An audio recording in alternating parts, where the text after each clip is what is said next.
Greetings, hello. Wow, like we've just started and everything's rolled out of control straight away. Hello, everybody. Welcome to the stream.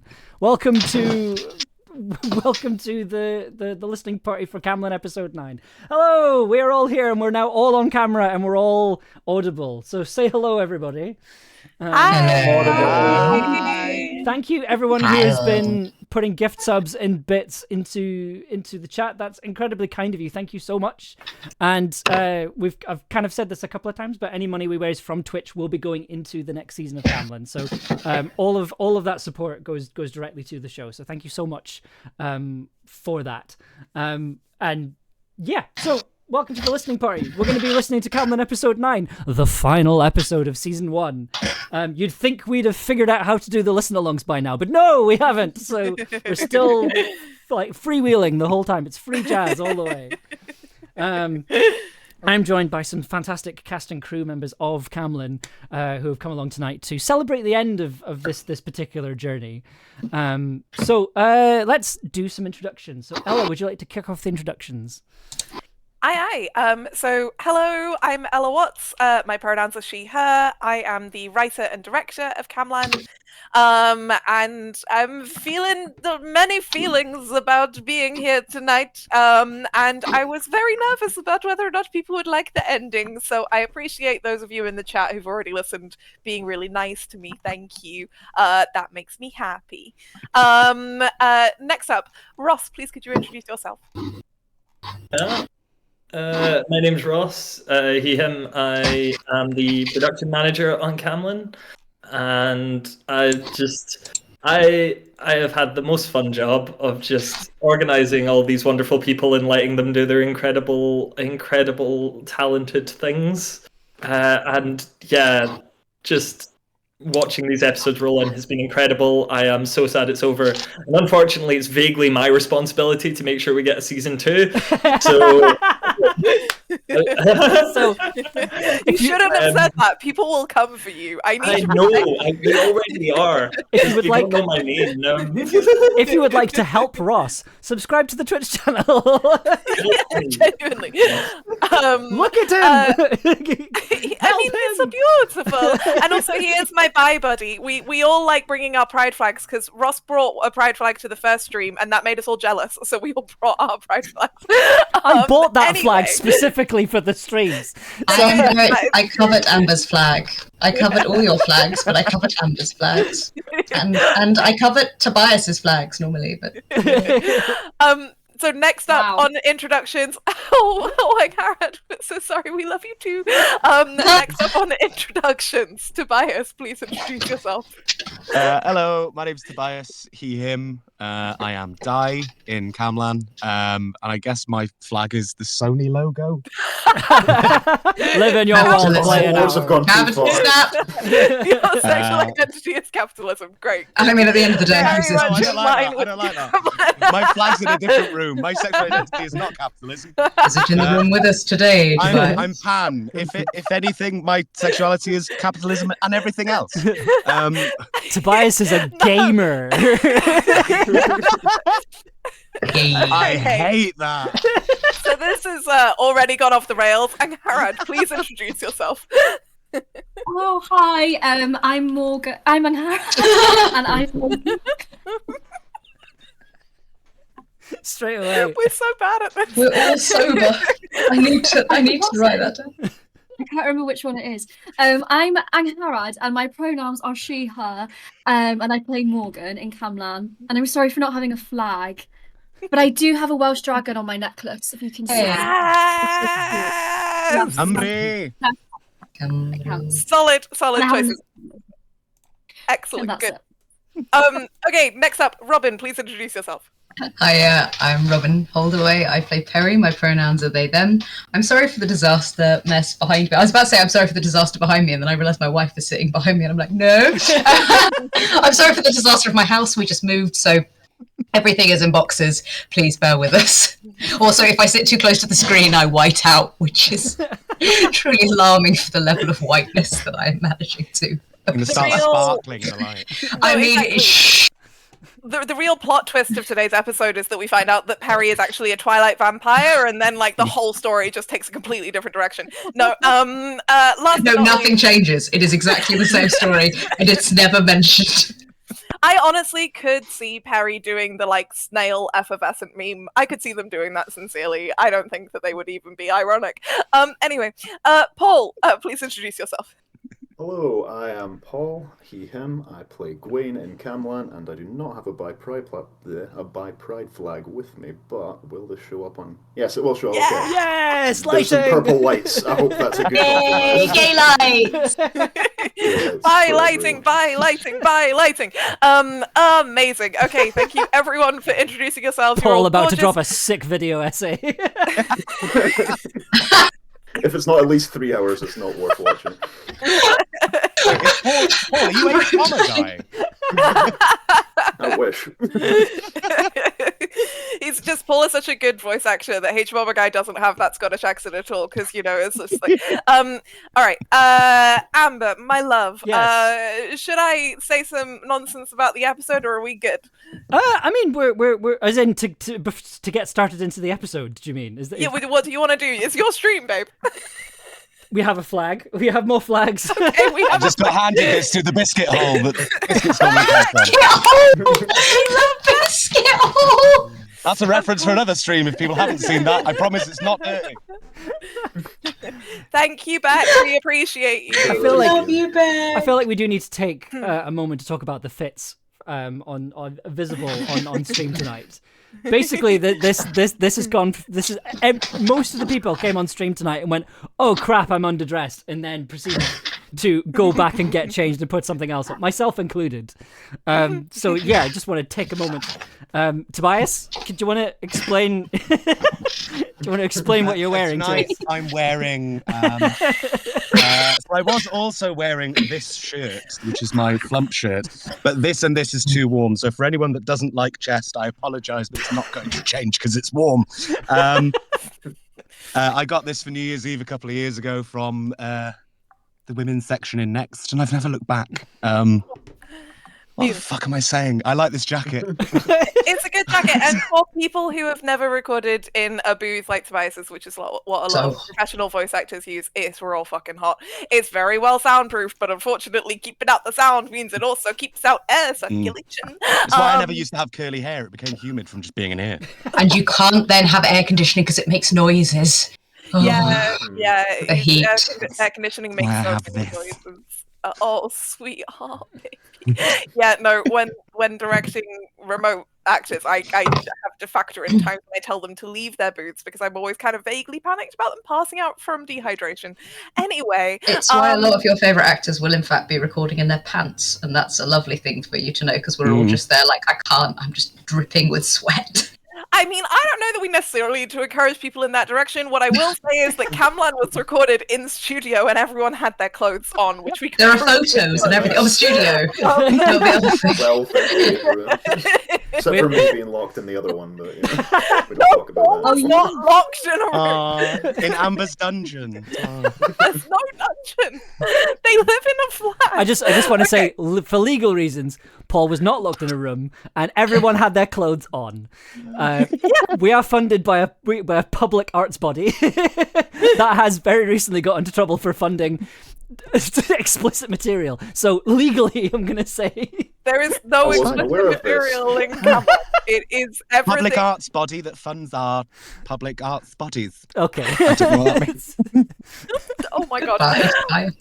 Do we have to let this go on much longer? Ella, do you want to talk a bit about the episode while I get the episode? Yeah, while I get it set sure. up? Okay. So this is episode 9. It's the final episode of the series. Technically, it's the 10th episode because we have a mini episode with Gwaine, but I really wanted it to be the 9th episode because of triads, 3 threes. In Celtic literature, Welsh literature is really important from a storytelling and magical perspective, so that was important to me. Episode 9 has a bunch of cool stuff in it. One of the things you might notice is that a bunch of the music in the score is remixed and revisited in a way that I think is really fun. It's something that both Amber and I really like, which is that like kind of returning to themes and them feeling more resonant and more emotional and more powerful because you recognize them and they come back and they've changed in some way.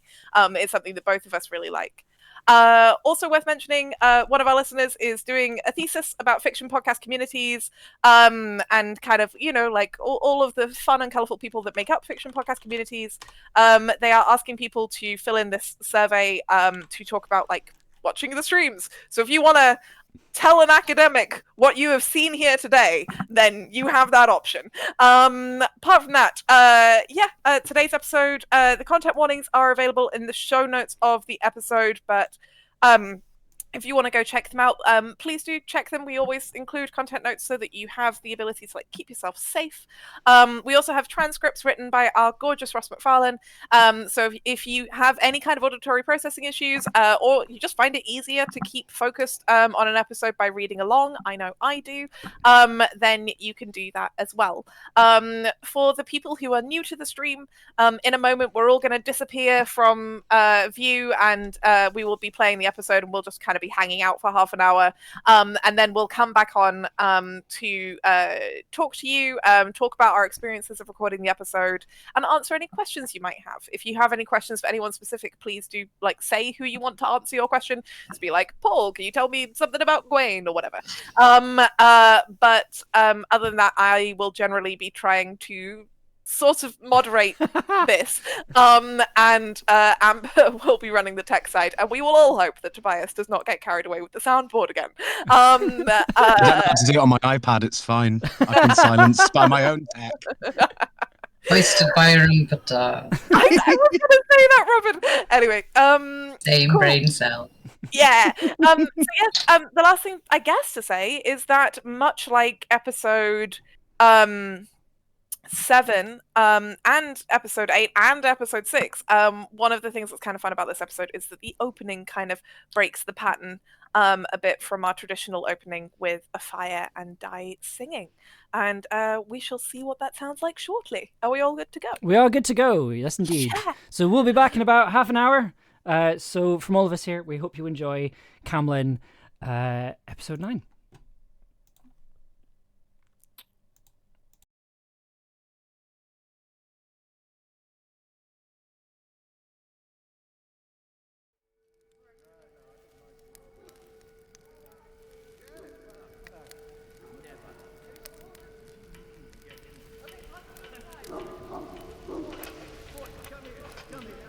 You cannot hide in there forever, witch! You and your magic are nothing to the might of Camelot. We will rescue our brothers from your tainted clutches. We will cleanse them of the corruption you've sown into their minds. You will not steal my knights from me!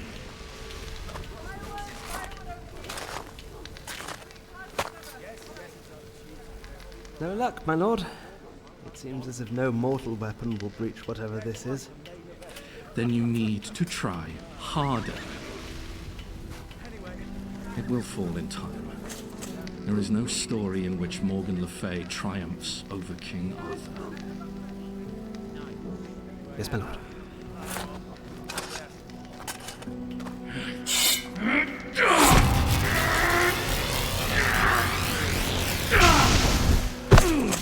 My lord!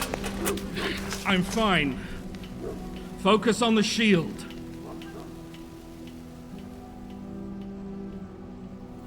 Everything falls.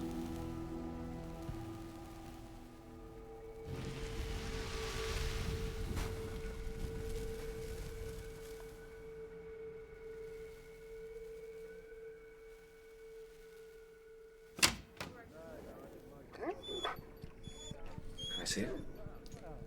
Be gentle. Witch of legend or not, a stomach wound is a stomach wound. She's not going to be able to stand for a while. I promise I'll be careful.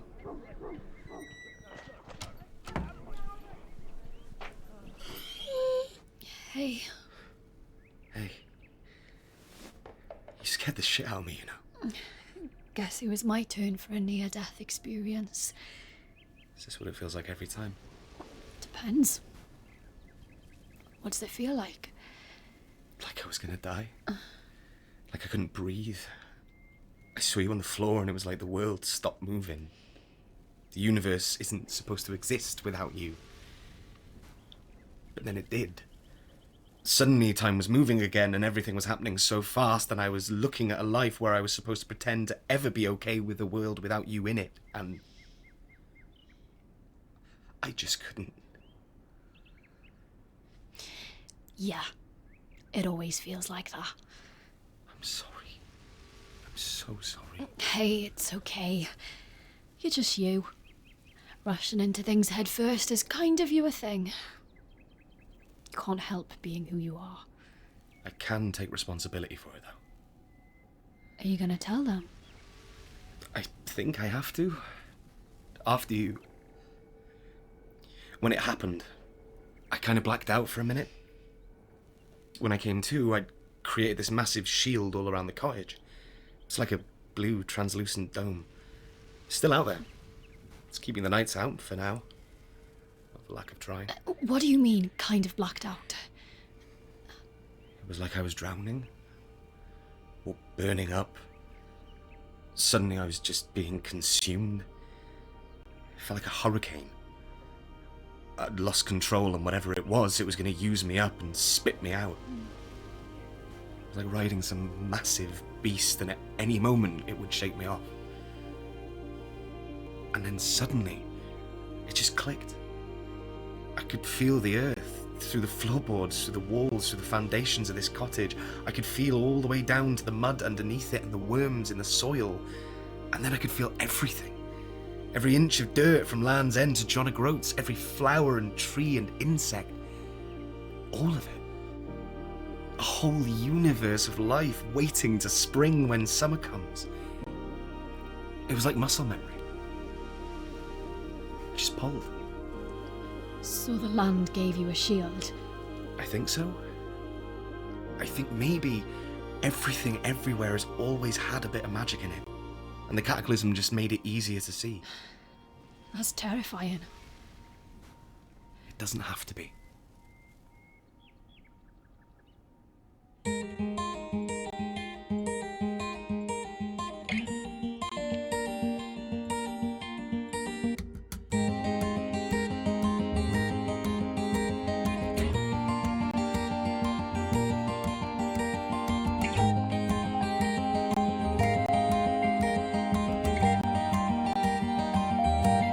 Camlann, Episode 9, Smoke on the Horizon.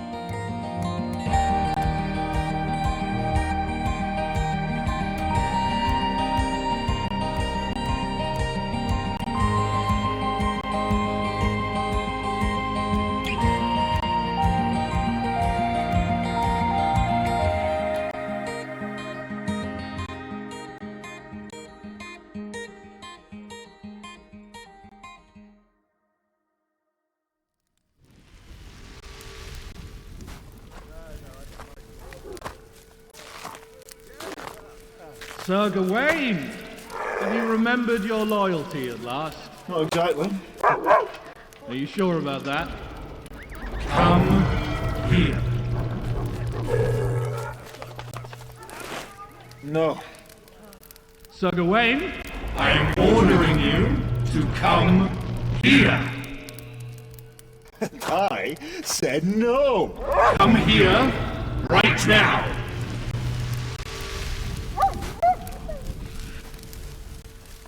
You don't control me anymore, Arthur. I bow to no man, and there is nothing you can do to change that. You made me feel like I was nothing. You made me turn on the only man I've ever loved. You treated us all like your toy soldiers. Well, guess what? Playtime's over.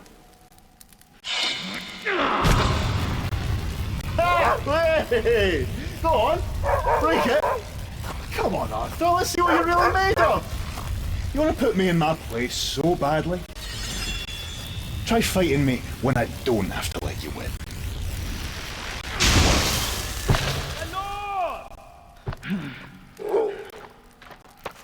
Oh, need a hand, Your Highness? You okay? Can't get through it. He tried. He really tried, but... whatever this thing is, Arthur can't break it. Did he try to compel you? Tried and failed. I don't know if it was this, or the Green Knight, or whatever, but he doesn't control me anymore. I'm free. Free for now, traitor. Oh, go fuck yourself, Kay. What is that? You're gonna have to be a bit more specific. The spear. Where did you get that? This, I thought you might recognise it. It used to belong to you. It's mine now. Give it to me.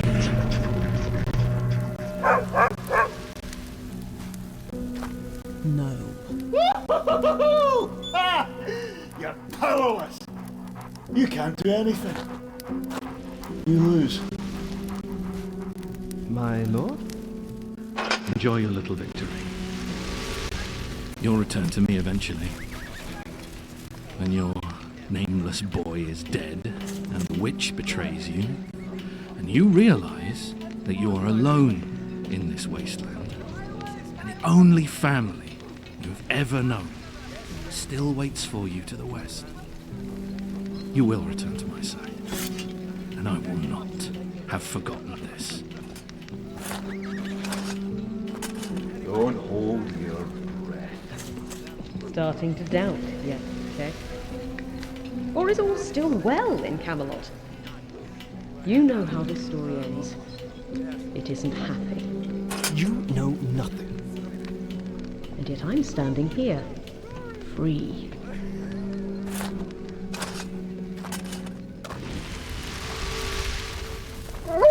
I can't believe we actually did it. We didn't. Not yet. Come on, we need to figure out what the hell is going on with the shield.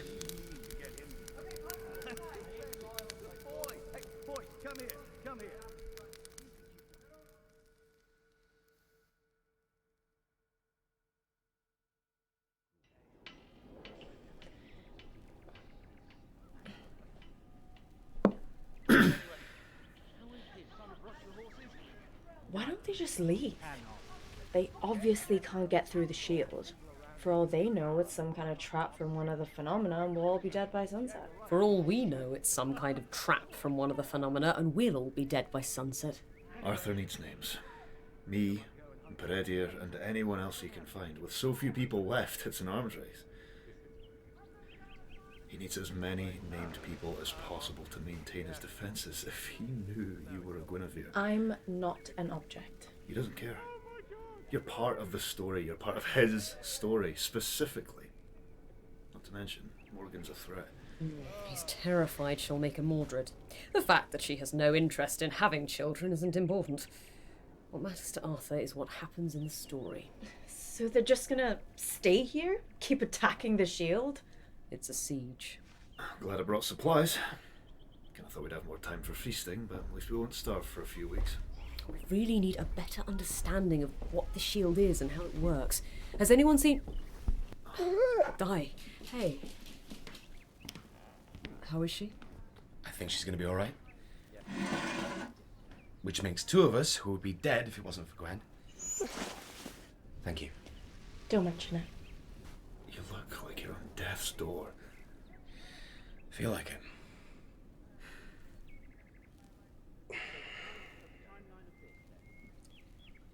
There's something I need to tell you. Does it have anything to do with the giant blue shield outside? Yeah, actually. It's all right. Take your time.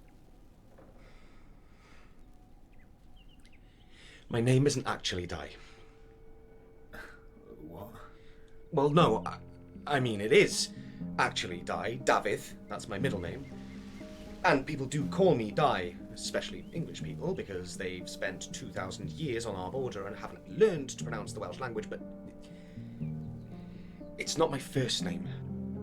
What is your first name? Myrddin. As in the Welsh spelling of... Merlin. Shit, you're Merlin. Myrddin. There's a difference. This is a joke. This has to be a joke. What do you mean you're Merlin? Myrddin. Whatever. You've been lying to us all this time? You've been using us? Using me? No, I never. Never what? Never wanted me to be here? Never asked me to do anything? Never drew me into your story because you wanted a world where everything worked out the way you wanted it to? I thought I was free. Gwaine, calm down. Don't tell me to calm down! You can't tell me this doesn't bother you. Everything you've done, everything you've been through, everything you feel, this whole time, he's been tricking you. We're literally under his spell. Doesn't that scare you? Doesn't that piss you off? You are leaping to a lot of conclusions. Gareth, you were there. The day he died, you were standing right next to him. His blood was on your face. Are you telling me this whole time you've saved him? Back off, Gwaine, now! Or what, Peredir? Think you'll win? Sir Gwaine, put the sword away now! You're just as bad as they are.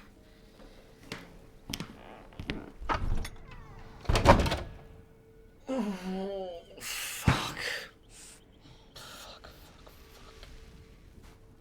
I'm going to make sure he doesn't do anything stupid. I didn't mean for any of this to happen. Hey, it's okay. I know. Do you think I'm a monster? What? No. No, of course not. I'm just as bad as Arthur. Worse! Also incorrect. Arthur actually wants to hurt people on purpose because he's a wanker. You were just scared, right? It wasn't supposed to go like this. I didn't mean to hide it, not at first. But then everything with the knights happened, and after what they did to Morgan... If I told them who I actually was... Then all three of us would be stuck in some kind of cell being playthings for powerful men. You made the right call. Did I? You nearly died. Morgan nearly died. But we didn't. We're still here. Very likely because of you. Do you remember the day we met? Of course. I always thought it was like magic. I'd been trapped in that rubble for hours. Far enough off the high street that no one could even see me. I'd shouted myself hoarse. I thought that was it. I couldn't feel my legs anymore. My whole body was going numb. And then there you were. Filthy, running for your life, hand in hand with Morgan. I thought you were twins at first. And you were going to run right past like everyone else had. And I wouldn't have blamed you. But then you stopped. Skidded to a halt in the middle of the broken tarmac like you'd been struck by lightning. And you turned around and you saw me. It's like I knew you. Like we'd spent our whole lives looking for each other. The day we met, you saved my life, Di Thomas, and you've been saving it every day ever since.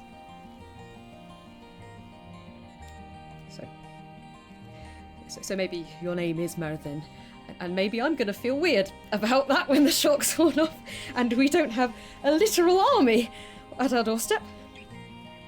But you're still you. Nothing is going to change that. Love you, Bear. Love you too.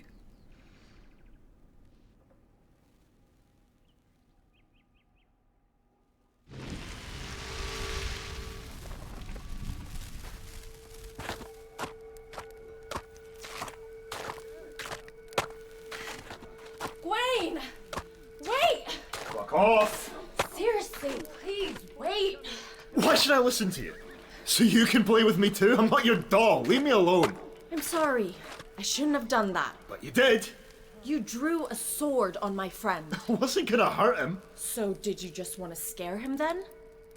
No, I didn't think so. You did that anyway. Congratulations. I'm sure he'll feel a lot more frightened when you're around him now. Does that make you feel better? You don't know me. And you don't know me either. So let's start again. Hi, I'm Shujin, but you can call me Gwen. This is stupid. No, it isn't. It's the end of the world. You have a right to feel confused and angry and scared. You're owed more than a little grace after everything you've been through. I'm not gonna hold this over you. So let's start again. Wayne Turner. It's nice to meet you. I'm sorry this is happening to you. I'm sorry too. You weren't in Bristol, were you?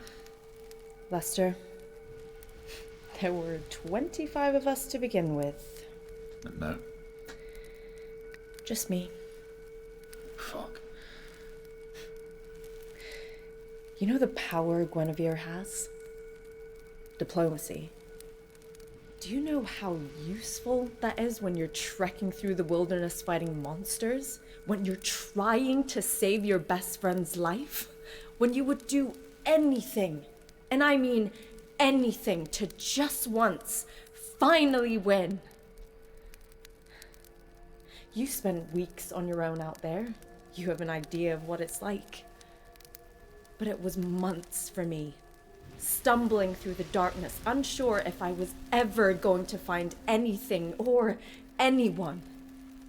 And you're right to be angry. You're right to feel scared, but I promise you, this is better than being alone. So what? That's it.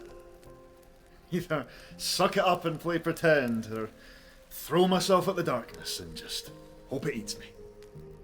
Those are my options. Learn. Communicate. Listen. Dai has no intention of compelling you to do anything you don't want to do, and we both know that. I'm not interested in being your queen. Be a hero, or just be Gwaine. Take another name entirely, but talk to us. Stop running away. He never told me. Even before the cataclysm, I thought he trusted me. You barely knew him. He was my friend. I hate that he didn't tell me before the apocalypse, but after? All that power in his hands must have been terrifying. I know what that feels like. I could have helped. Would you have? You're right to be afraid. No one deserves to be controlled, and you are so much more than what other people make of you.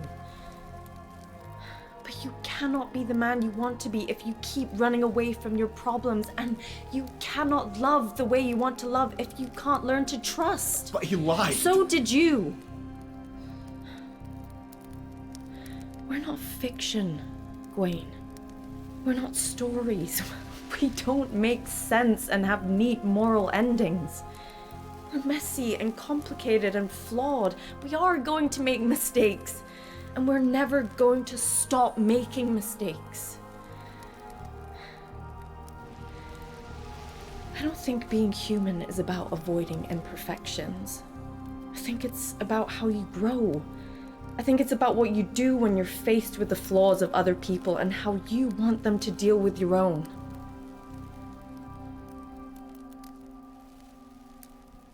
He's already forgiven you. Will you forgive him? I don't know. And that's okay. Thank you, Guinevere. You're welcome, Sir Gwaine.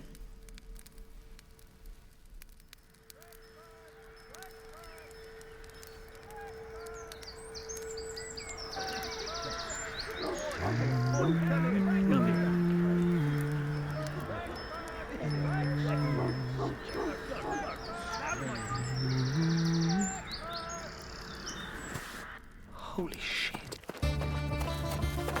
Smoke! Smoke on the horizon! Like a forest fire? No, like a bonfire. Like a signal that someone lit to let us know they survived too. The lights! What are they gonna do? Recruit them if they can, capture them if not. We need to get there first. How do we get outside the shield? Die? We can pass through it. It knows we're friends. Don't love the idea that it's sentient. Metaphysics later. The truck is probably faster than the horses. That's a hell of a lot of noise. And they're blocking the main track. There's another way in. I saw it when I was on my way here. This might be a stupid idea, but we could literally slip out the back. It's better than nothing. How do we stop them from seeing it? Create a distraction? With what? I've got an idea. They can't pass through the shield, right? Oh, I hate that look. What are you thinking, Wayne? Wait a bit, chicken. I can step through, start a fight, run back in again, wash, rinse, repeat. Right up until you get stabbed. You're a doctor, aren't you? I'm a medical student. I hate this plan. You said the shield will hold. Are you sure? Yes. I trust you. It'll be fine. Okay, Di and Perry get in the truck.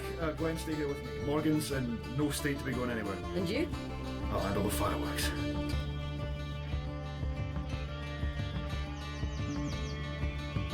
Oh! Assholes!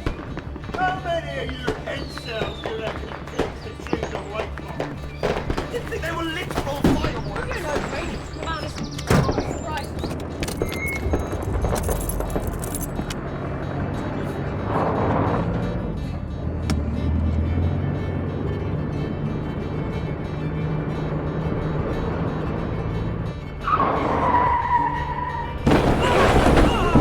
I think the bush is gonna win this fight! Oh, you little face! Can you see it? Up to the top of the hill! I'm on it! The road! Too slow! And... What's this? They must have left at the same time we did! We've still got the advantage! Come on! Fuck! Die! Stay back!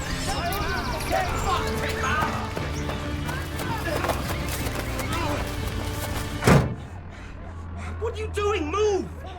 It's too late. We're not going to be able to win a fight with that many horses. It'll ruin the truck before we've done any real damage. That can't be it! Maybe we can drive around. We can't just leave these people to I them. know. I'm sorry. I know it sucks. Then don't give up. What are you looking for? Nocturnes. They're somewhere. I don't think the local wildlife is going to give us the advantage. Very funny. Di, I don't think we can stay here much longer. Some of them are peeling away from the pack.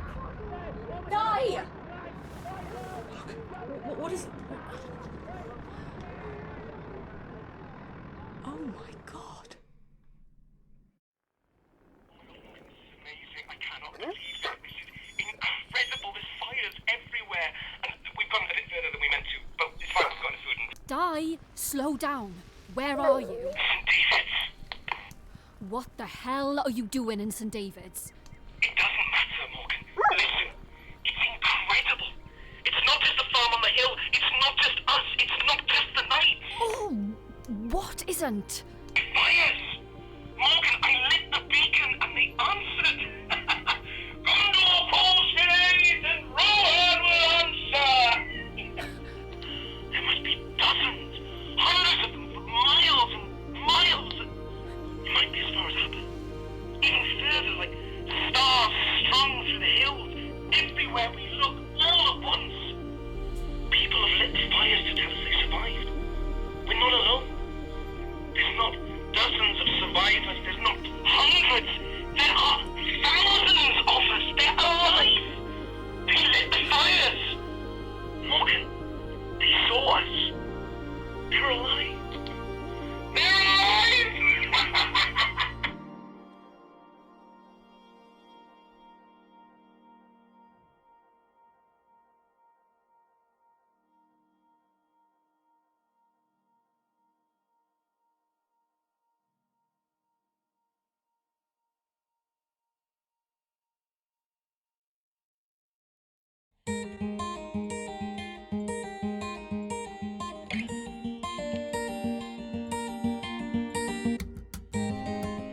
And that's our show. That is episode 9. That is the first season of Camlann finished.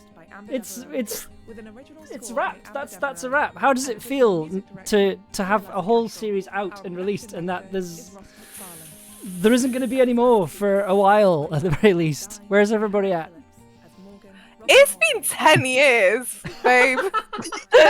I seen like the meme from Titanic of like, it's been 84 years. Like, it's been 10 years. What the hell? It's been 10 years and then it ends today. 10 years up until today, as of today, because of you lot. It exists. It's real. Do you know how many notebooks I have with random bits of Camlann nonsense in them? Do you know how many Google Docs and conversations? Do you know how many people have read these scripts? There are so many versions of these scripts that exist on so many like podcast Discord servers and like in people's inboxes of like just draft after draft after draft after draft of like me being like, oh, I just have this idea, like it's so cool Camlann, it's so, like Welsh numbers, and now it exists. Yeah, so that's how I feel. One season down, 9 to go. No, there are specifically 4. Oh, pardon. In my world, if we get to make all of it, it's 5 seasons. But each 5 seasons in a movie. And a movie, yeah. I mean, you The forgot movie about the is 4 already additional seasons that we're all going to do, so, you know, it's fine. Oh, yeah. And the mini-series and the spin-off series, and then obviously there's the video game, and the board game, and the RPG. Oh, I would play the shit out of a video Escape game. room. The escape room is just die. Like, you just have to put up with die trying to stop you. Use every obstacle. Yeah, oh god, that's just Perry's life. Also, like, someone said I started learning Welsh because of Camlann. Yes, good! Very good! Well done! Good, correct. This is the entire point of the series. Tobias once accused me of writing Camlann as just like a vehicle to like stealth market the Mabinogion, and he's not entirely wrong. I just want everyone to read it. It's really cool. Like, and so many people go on Tumblr and say, I started reading like more about like Welsh literature because of Camlann, and I'm like, yes. I received no commission. These are stories that are thousands of years old. I just think they're really cool. Okay, but for real, how is everyone else feeling? Starting with Ross, our beloved Ross. You did a lot of like fucking work to make this happen. Yeah, no, for real. Like it like you organized everything. You organized us. You organized me. How do you feel? Incredible. Like it's always a weird one when someone comes to you and says, my friend has a podcast they've been wanting to make for 10 years. Like, I know you do fundraising stuff. Can you, like, get involved? It's a hard sell. And then you go, oh, my friend is Ella Watts, Queen of UK audio drama. And I'm involved, and I am Amber Devereaux. So it's You killed my father. Sorry, Yeah, it was just the way that is how I talk. That is how I talk to people.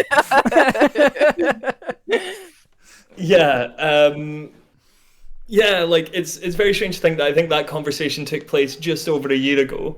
Yeah. And I did have a moment watching the last stream, which I was very sad not to attend. I'm glad I'm here tonight, but like where you were talking about how long you've wanted to make this, and I just kind of thought, oh, it does feel quite good that like you were like, I want to make this, and then Amber got me involved, and I went, okay, let's put in a funding application, and a year later it exists. I'm like, oh, that's nice. You're a magic person. I can't believe you did all this in a year. We found our. What do you mean all of this? I did one thing.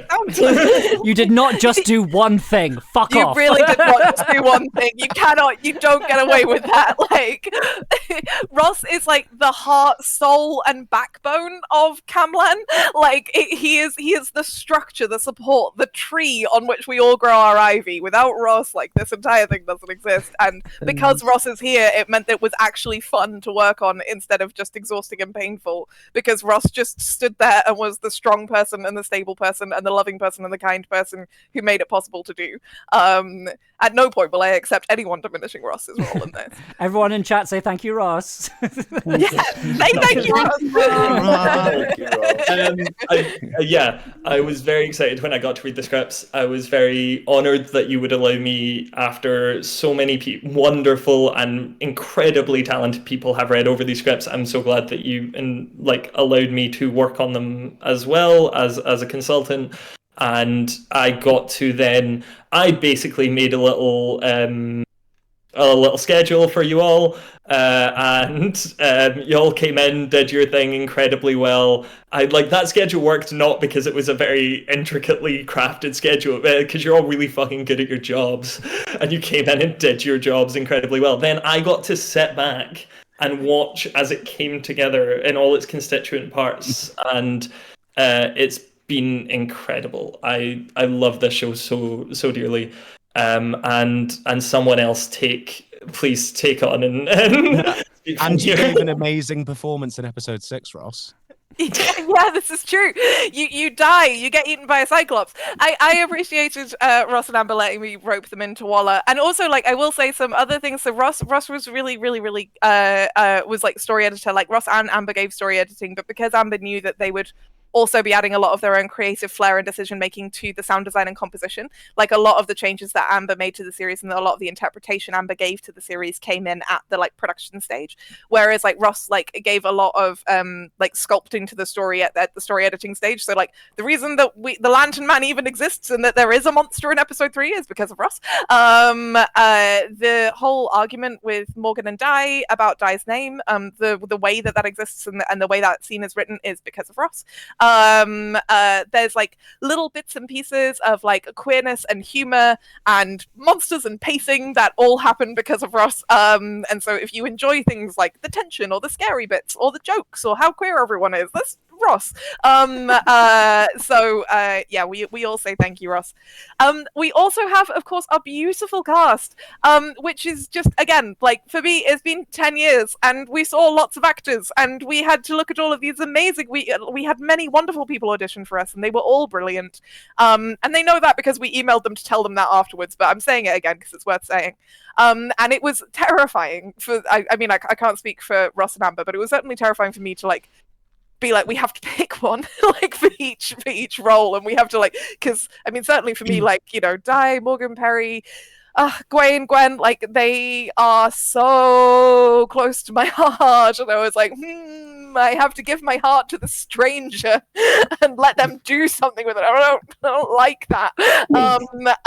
And we spent a long time sort of talking and discussing like each cast member, and you know, in addition to their auditions, they came back, they did chemistry reads for us.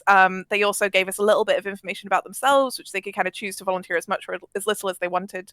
And it was really fucking hard, but I'm so proud of the cast that we've got, and you were all so lovely. And when we got to recording, me and Amber were freaking out the morning of you all arriving, because we were like, what if one of them's like a massive drama queen? What if they're assholes? What if we have to like be like really intense and like keep them on side? Like what if there's like politics and like blah?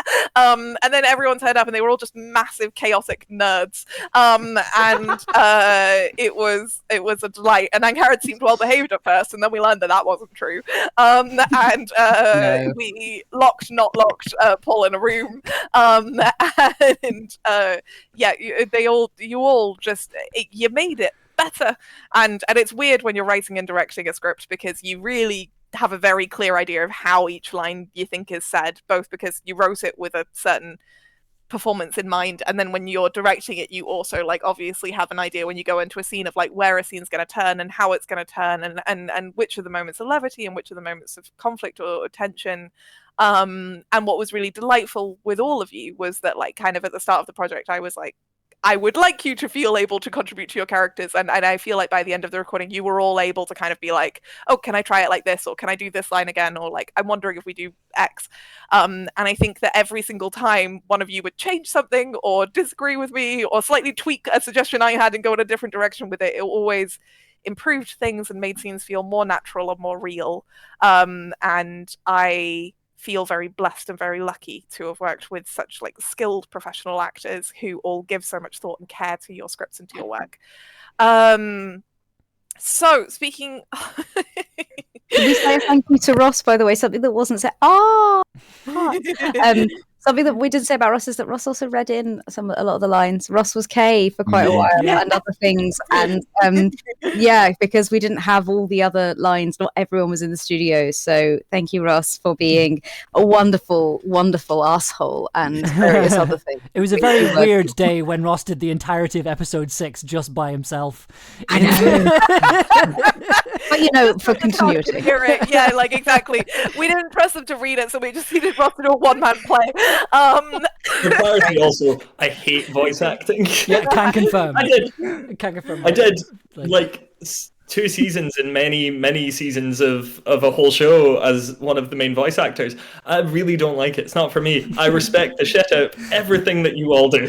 There is just don't ever make me do it. There is we a also wonderful. didn't really give Ross a lot of warning about reading in. I feel like that's worth saying too. We were just kind of on the day like, actually, can you do this? Sorry, Amber. I was just going to say there was a wonderful photo of, because I think it was for the trailer. Ross and I had to read something, actually record some Yes, lines. yeah, we needed you to do because you're there because Amber says you've been on hold for X many minutes, Yes. and Ross says like thank you for calling, and then Sarah is the person who does the start of like she's the phone operator, and then Amy Roxon is the person who does the government announcement. Yeah, so there's a wonderful photo from recording where it's just Ross and I standing in front of the microphone looking profoundly uncomfortable.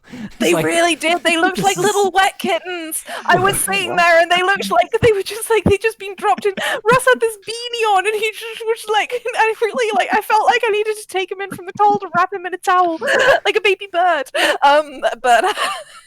But they did it. It was great. They very kindly did it. And Ross actually did remind me in the trailer on a previous stream we mentioned there's a bunch of foreshadowing about Di being Merthin, and this is in lots of places. It's in episode 1 where Morgan's like, is this the moment where you find out whether you have any real power? It's in episode 3 where Di says, I'm basically a wizard. It's in various other places. That's my favorite one. But it's also in the trailer when everyone's introducing themselves to the kind of government phone line and being like, my name is blah, blah, blah, blah, blah.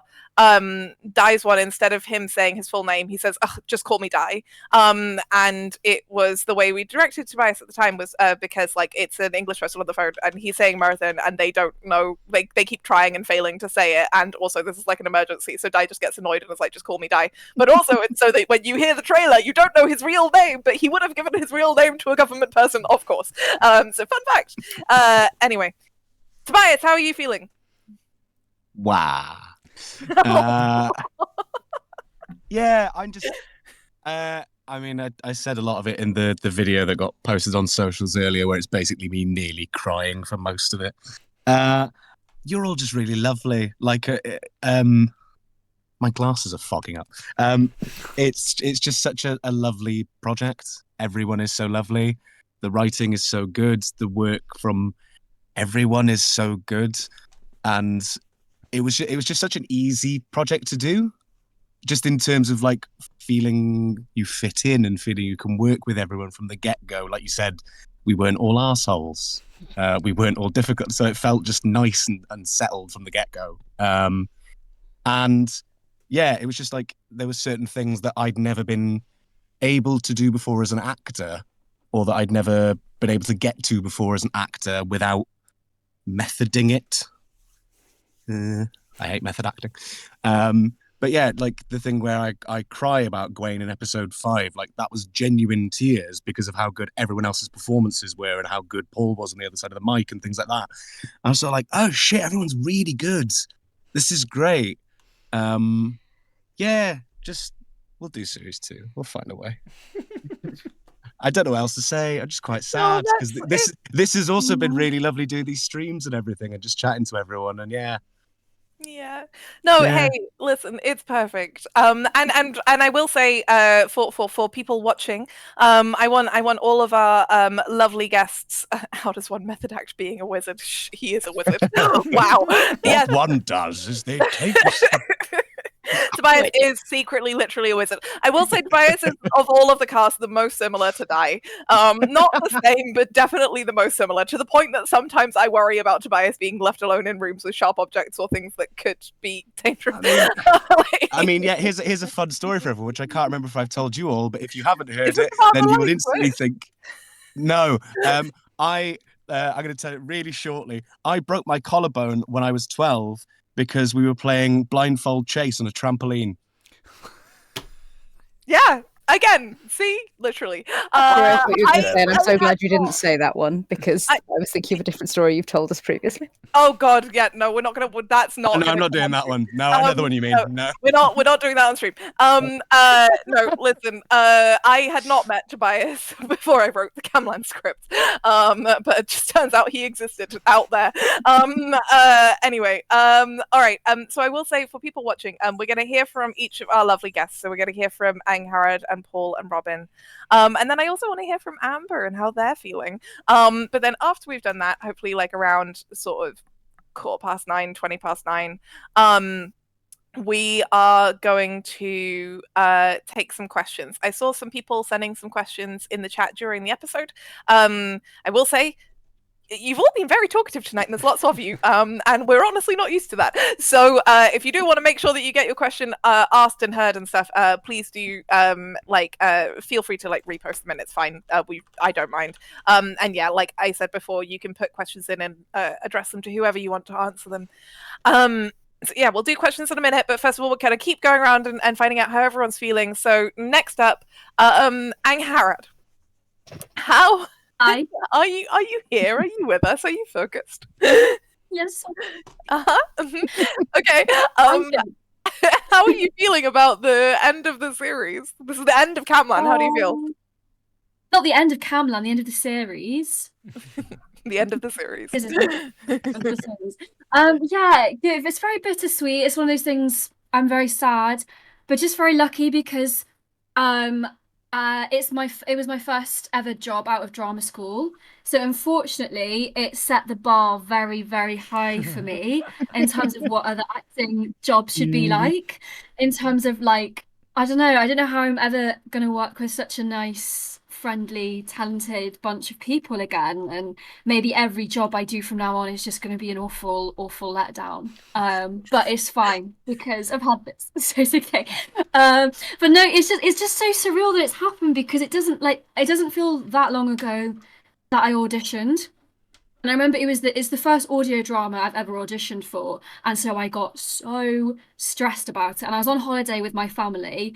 And they were like, yeah, we'll give you time. But like every 5 minutes, they were like, have you finished yet? And I ended up falling out with them because they just would ask like normal things like, oh, how did it go? And I would be like, I don't know how it went. Like, it's acting, it's subjective. And just was an awful diva about it.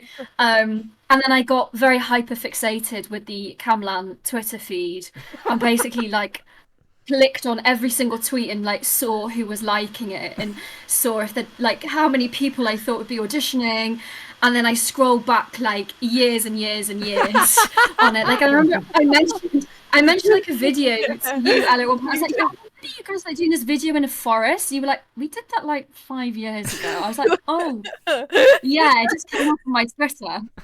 Yeah, that's from 2019. Yeah. Yeah, I was obsessed with the Camlann Twitter for a long time. So then when I got cast, I was very, very, very, very excited and relieved and happy. It's funny because from our side, you came across very professional, like in emails and stuff, and so we were really like, oh, we really hope that Angharad accepts, because like she's definitely our first choice, but also we don't know if she'll say yes. Like she seems like very intimidating.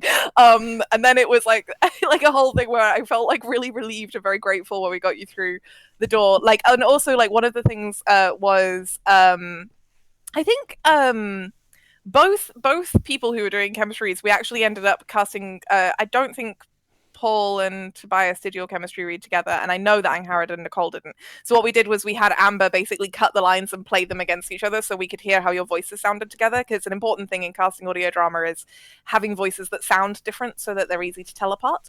And so one of the things we needed was to hear how your voices sounded next to each other, because there's a lot of two-hander scenes for those characters. Yeah, it was like I remember just hearing Angharad's voice and a bunch of other people, and just being like listening. I listened to your voice a lot that week. No, it was a delight. I was very pleased.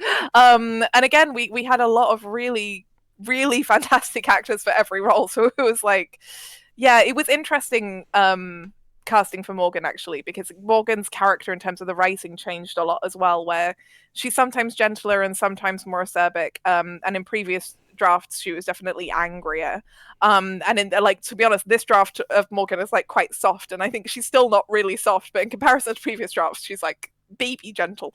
And it was interesting like going through the casting process, and obviously knowing that like whoever we cast as whichever role would also inform how the character was shaped and how the character would be written going forward. Like, as much as I've got an idea of where season 2 goes, how season 2 is going to be written, and especially how the characters are going to be written, is going to be very informed by the way all of you play them. And like now I know what your voices sound like, and before I was writing with like the voices of the characters in my head, but now I'm going to write with all of your voices in my head, and kind of knowing how you talk and how you perform these characters. So it's fun for me. Anyway, Robin, how are you feeling? I think you go to me next. Sorry, my brain was literally just like, yeah, this is all really interesting, and then I forgot how to say it. How am I feeling? Mostly, I mean, I'm really happy. Like, it's a beautiful, beautiful series. So I'm really happy that we were able to share it with the world. But I'm really sad that it's sort of stopped. Like Tobias, I think it's this thing of having these sort of every other week streams has been really lovely. And I think that social element that everyone's been talking about, this cast is so lovely. I genuinely love our group chat. And it's one of those things that I'm like, I've not just worked with people, I've made some friends, some awesome new friends. And there's a very small scared part of me. It's like, I don't want to lose that. I don't want this to stop and to not be able to send stupid memes to these awesome people. And that's always the thing with acting, I think, is that often you do a project and it's very intense, and you sort of make these really deep bonds, and they kind of last a little bit of time. And then you sort of fade apart. And sometimes you stay in touch. We'll stay in touch with like one or two people from this production. Like when you're doing the production, they're all your family. Everything is the tightest thing. And then people, as they do, they fade away when you're not sort of in that same area. So it's been so lovely with Camlann doing these streams and keeping that up, because it's felt more like this ongoing development and communication, and like I say, genuine friendship with all these people. So yeah, there's a little part of me that's worried about that, because I don't want to lose anyone. Sorry to get all deep, but it's also the first time I've been part of something. Like, I've been part of something that was very, very big, and that was lovely and very overwhelming. But to be honest, this is the first time I've been part of something that's had such a tight-knit community of people following. As you've probably all gathered from previous streams, I'm a complete nerd and a Tumblrite, and I lurk in various corners of the internet. And it's just been so nice seeing a project that I've done or been part of be part of these worlds of fandom, and of seeing people make fan art and like following this tag and going, oh, people love it, and knowing that it's comforting to people in the same way I like things being comforting to me. And that's being both a fan at heart, and then creating something that fans have loved feels like such an honor. And genuinely, whenever we see things in the group chat, we all just like, oh my god, amazing, we're all freaking out. But again, I think what we keep coming back to is that community element of not just not just the people involved in creation of Camlann, but all of your listening and making stuff and being this wonderful audience, which has been great. What else can I say? Like, I mean, it was a wonderful recording experience as well. Being able to be in the room with people and create these wonderful characters, and learn a lot about Wales. I didn't know. I not even half. Like, I knew nothing. and then Ella. And now I know more. I really like Wales. Yeah, and that's beautiful. Like, genuinely having a creator who's so passionate, not just about their project, but about a different culture and world, is really infectious. And I think that is evident. This is a love letter to Wales as much as it is Arthuriana. And I always say that passion is beautiful. And Ella we would just all sit there, and Ella would just be like, oh, I've gone on a rant. We're like, no, continue. We wish to hear all about your favorite things that have been stuck inside your head. And I know we've mentioned we're all nerds, and I think that there's a little part of me that often worries about sharing, let's be honest, hyperfixations with people. But then we all got together, and suddenly it's not something you should be ashamed of. It's something that everyone's embracing, and we want to hear about it. We want to hear about Tobias's swords. We want to hear about the work that you're doing, and like, that's gorgeous. I don't know if I can say any more. There we are. No, that is perfect, and all the love. And yeah, like, I remember a friend of mine, a radio producer called Ben Sutton, who I used to work with at the BBC, when we released Doctor Who Redacted, which is a show that I directed and produced and wrote on. The first season came out, and someone did fan art for like an episode, because it's Doctor Who, you know. But he texted me and he was like, I remember being in the office with you and talking about like what you wanted to do in your career, because at that point like he'd produced a couple of things. We'd worked on a podcast together for the BBC, but we hadn't done much. We were both really early career. And he was like, and you said that like you would feel like you'd made it if someone made fan art for your stuff. And then he was like, and look, this is fan art for your stuff, so you're doing it. Like, good job, kid. And I was like, oh yeah. And then and I mean I have some of it. I've got like I think I've got some of it like, as well. Actually, yeah, this is redacted fan art. And whenever people do fan art, I I print it out. I've got some of the Camlann fan art at the moment. It's like my laptop wallpaper and my phone wallpaper, and we are all very delighted whenever this happens. And it is wonderful having you all here and having people like, I love reading you all reacting to the episodes. Like I spend a lot of time like scrolling back through the chat and like and being like, ooh, like it's what did people react to? What were they interested in? Like, yeah, it's lovely. Also, as Amber explained during recording, the cast kept hitting my special interest buttons. It was very stressful for me because I With didn't a want to hammer! mess with. They brought hammers. They really did, because I really didn't want to mess with the schedule.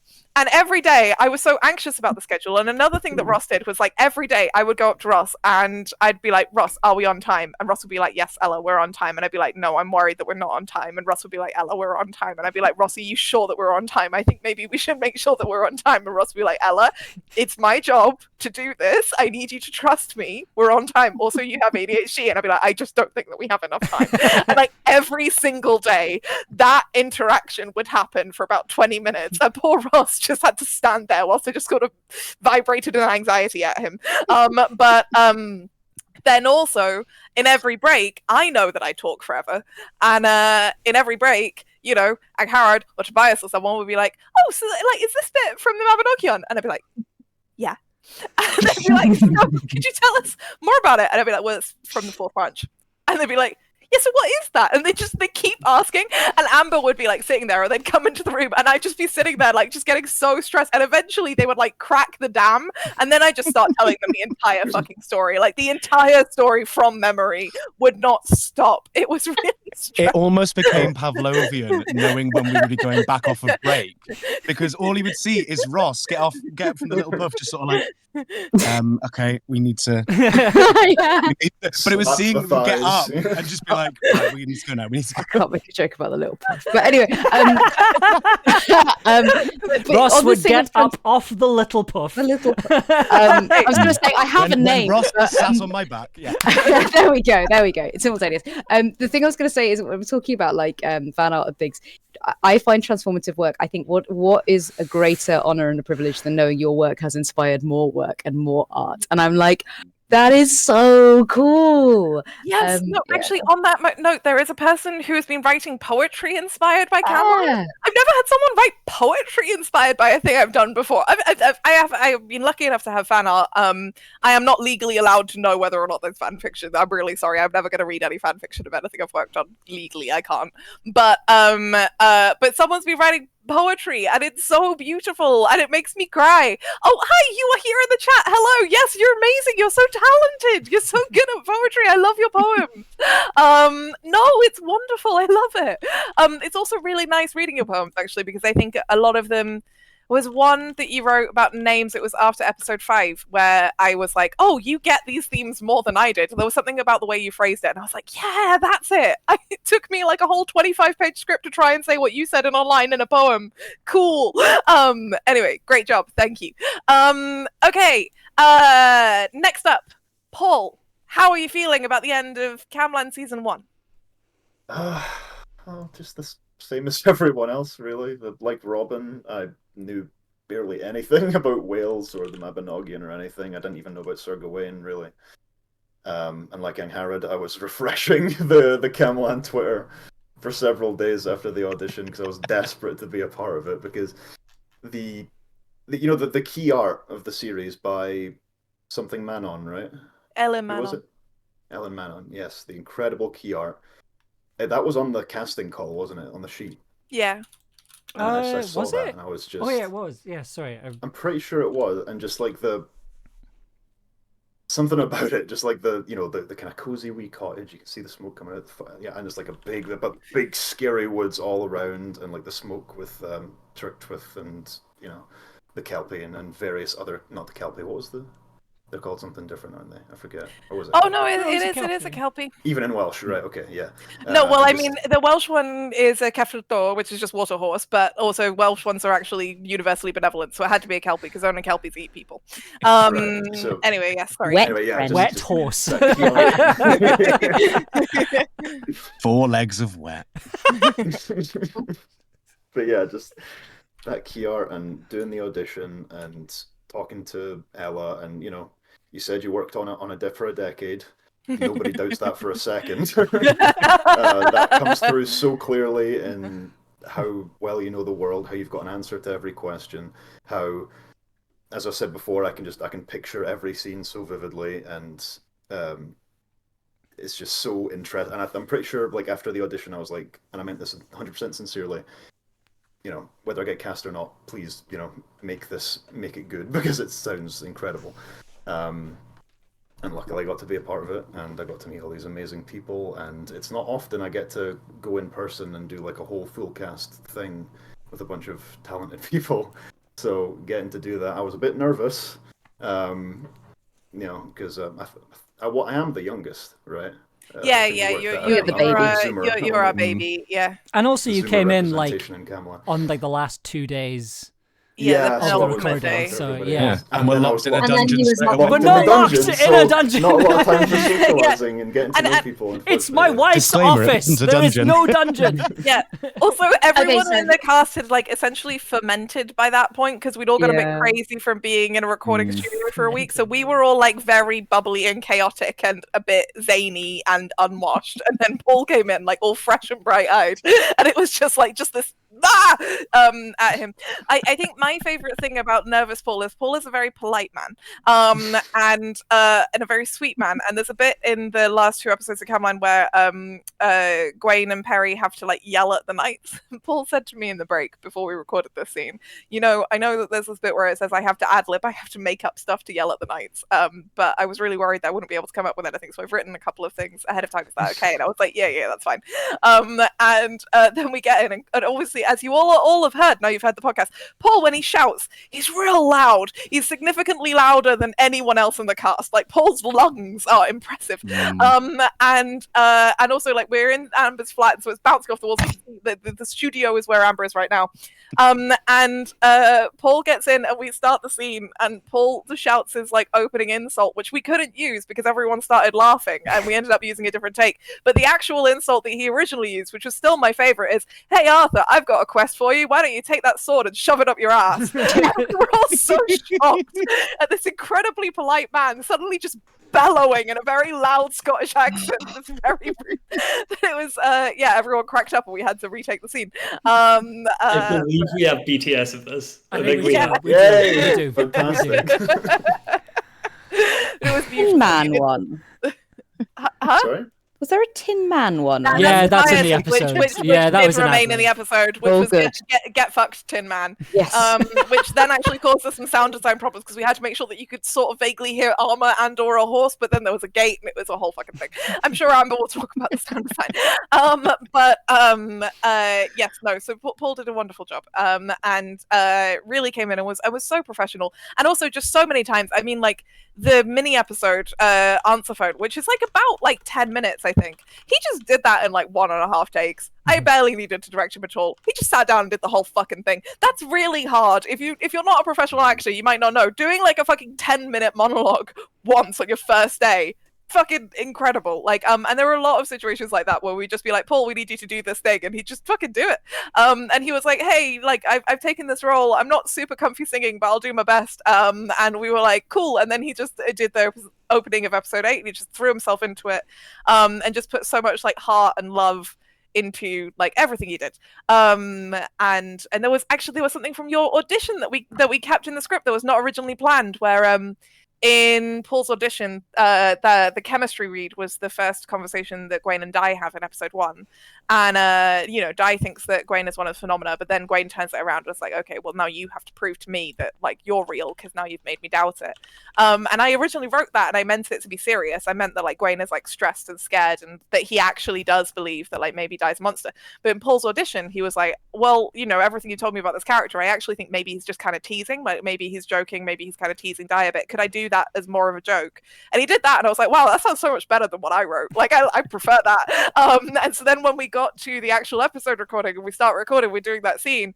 And I'm like, actually, Paul, do you remember your audition? Could you just do it like that? And he's like, oh yeah, right, I remember that. I can do it like that. And yes, he added so much to Gwaine as a character. I'm so glad that you're part of our cast. Yeah. Thanks for having me. Okay, last but not least, and then we will be taking questions. A few people have sent us questions.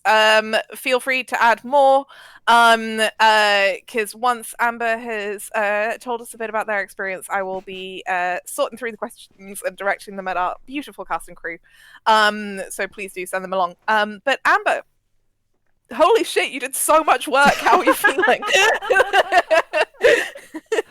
I think I'm still processing. Like, I don't want to talk for too long because I'm aware I get an entire stream to myself, where I get to talk about this sort of stuff. But like, I think this project was really, I think, something that I really enjoyed about this project for myself, and I can't speak for Ella and Ross, but there was definitely this feeling that like we were upping our game. Right, like I'd never done a project this big before, and it was a thing I was really worried about. We'd not recorded anything this large in this space. I didn't know we could fit that many people in this room. Like it was that level of like, I rearranged the furniture in here to be like, this, we need to be able to fit more people in here, and yeah, so there was. It was a really big challenge going in, and it was the sense of this is going to be a really big project, and I think, from the perspective of what I do in the project, it can be quite an isolated, not isolated, but it's a very singular job, right? It's like, okay, all of this, the recording is separate to the post-production and things, but this didn't really feel like that. And I think a lot of that came from the fact that we sort of let the actors be more collaborative. So, giving the actors props to throw around, and like there's a wonderful video. I think it was when we were doing Walla for episode 6, but like people were climbing on the sofa and like jumping up and down and things. Like, I think just having this space to be like, right, this is, you can use anything in this room as part of your acting, except for the synthesizers. Obviously, don't touch those. But it meant that the sound design and the editing process felt more like a conversation rather than like, all right, I get to clip this and put it in. And yeah, it's felt very cohesive. It's felt very collaborative, and it has felt like being a part of something. I'll have more to say about the sound design and the process of the experience of recording it and things, but every single person on this production has put in all of themselves, and that has made the project better, has made the project infinitely better. And it's just wonderful to see this thing that Ella's been talking about since 2019. That was when I heard about it. Finally seeing it out in the world, and for it to have been a success as well. Like, there's always that worry when you release a thing that it's not necessarily gonna work, but just kind of seeing people's reactions to it, seeing the reviews, seeing people talking about it on Twitter, Tumblr, Instagram, all the places. It's been heartening and frankly a little bit terrifying. And yeah, we're at the stage now where we get to have the conversation about making more, and that's a scary prospect, in particular for Ross. But but you'll notice that when everyone was talking about the Camlann musical, the Camlann video game, and the Camlann escape room, Ross and I were being very quiet. But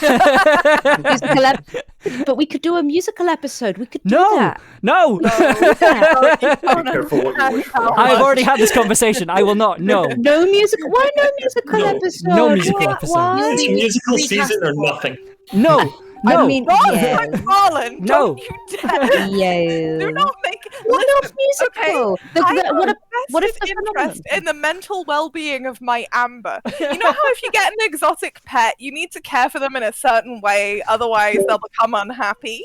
My Amber needs to be my collaborator for many years to come. And if I overstimulate them by making them do a musical episode, that they will burn out and not make me any more regular episodes. We will. What about if we do no sound and it's just all of us going, look, there's the night snow, run away. Just do it like No, that. like we use the Buffy excuse. It's the monster that's making us sing.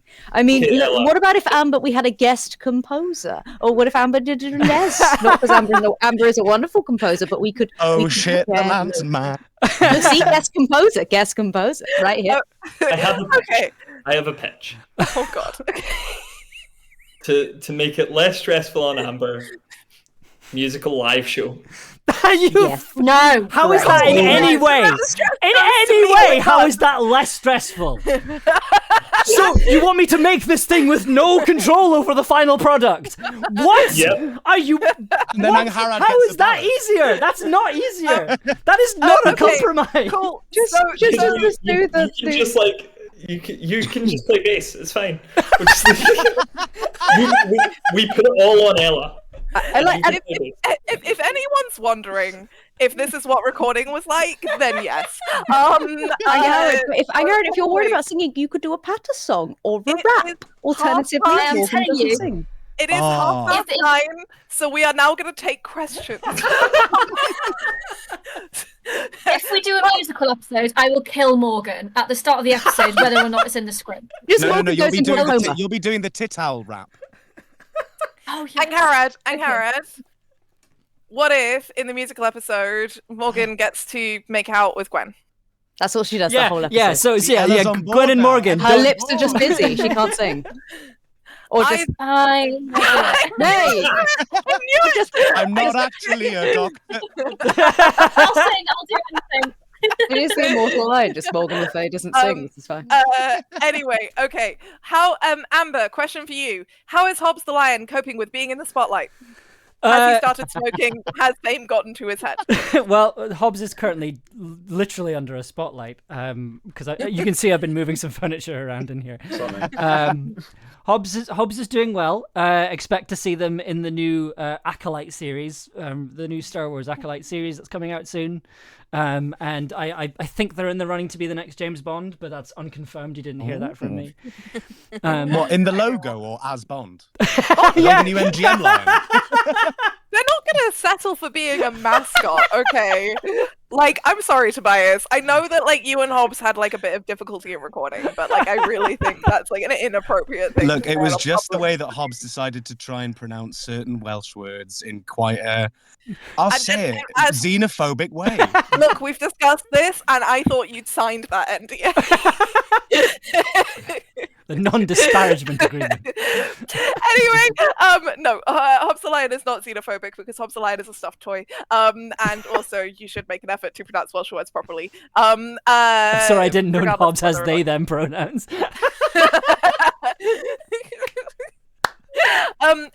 If Camlann was live action with this cast, who would be the most likely to take Gillette the dog home? Well, I mean, Tobias owns a dog, so I would possibly 100% bring Gellert home to meet my anxious rescue dog. would that go? Because Gella is an Irish wolfhound. Like, I don't know, could they cohabit? I think they could. I think I can picture my little Benji Jack Russell riding on Gellert's back. Yeah. With a saddle on him. Yes. What? Probably like doing the Jack Russell thing of thinking that he can pick a fight with a dog much bigger than him. I would take the dog every home, but my wife would disagree. She's not a dog fan. I'm seeing if I can corral my cat to come and sit on stream, but I think she's asleep. We're cat people. I mean, Gella's partly inspired by. For a while, I was in a flat share, just couch surfing, and one of the people I was living with, she had an Irish Wolfhound puppy, and he was like 6 months old, so he had really long legs and was really gangly, and he wasn't full grown yet, so he was just sort of a bit awkward moving around. And I just love the shape of this dog, and I that has to be Morgan's dog. But yeah, I think also like Morgan got him because she wanted to feel safe. Given you saying Tobias is very like Di, has any writing we've heard so far been impacted by the cast making the roles their own? I mean, we've talked a bit about how the performances changed the lines. The scripts were already written before we recorded this series, and we didn't change that much about the writing. There is a line in episode 3 where I was really annoyed with some repetition. So Tobias just improvised a line in Welsh to tell Perry to sit down when you're dealing with their wounds. That was not a line I wrote. That was Tobias. But I think, like I said before, if we make a season 2, I think season 2 will be very, very influenced by the cast. Partly just because I know them now, but also because like we know each other, and I hope that they all feel comfortable enough and confident enough that like if we get to the point of recording series 2, you can say like, oh well, I feel like I know what Di would do here, or I feel like Morgan would do this, or whatever. And we'll be able to add your own flourishes to it. Obviously, like kind of the fun thing about the first season of a new show is like we're all getting to know it, but it also means that like we're all getting to know it, so it's not quite at the point where we can kind of move stuff around because we're still learning what's already there. So it felt like by the end of season 1, everyone had like a pretty good grasp on like the world and their characters and stuff, but now I think everyone knows what this is and has heard Amber's sound design, you know, because me and Amber could describe what it was going to sound like, but obviously our cast could imagine that to an extent, but didn't know like the music that Amber would be making or how Amber would be interpreting things like the magic.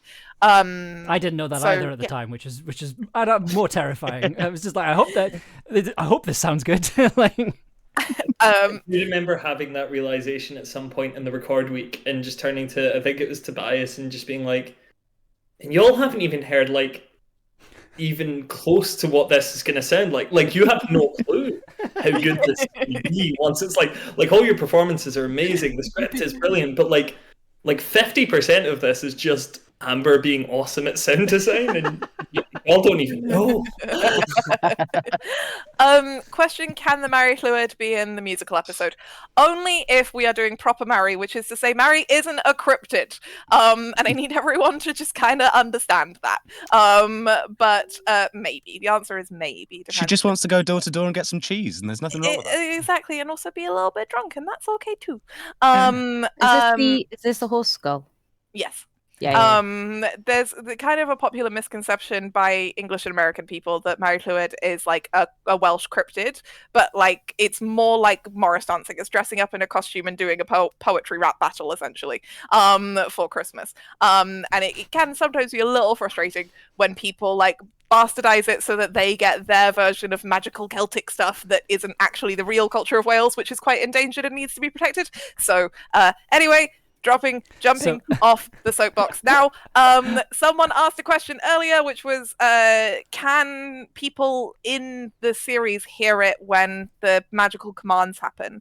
I think the answer is yes and no. I think I like a lot of Amber's sound design, and Amber can speak to this as well.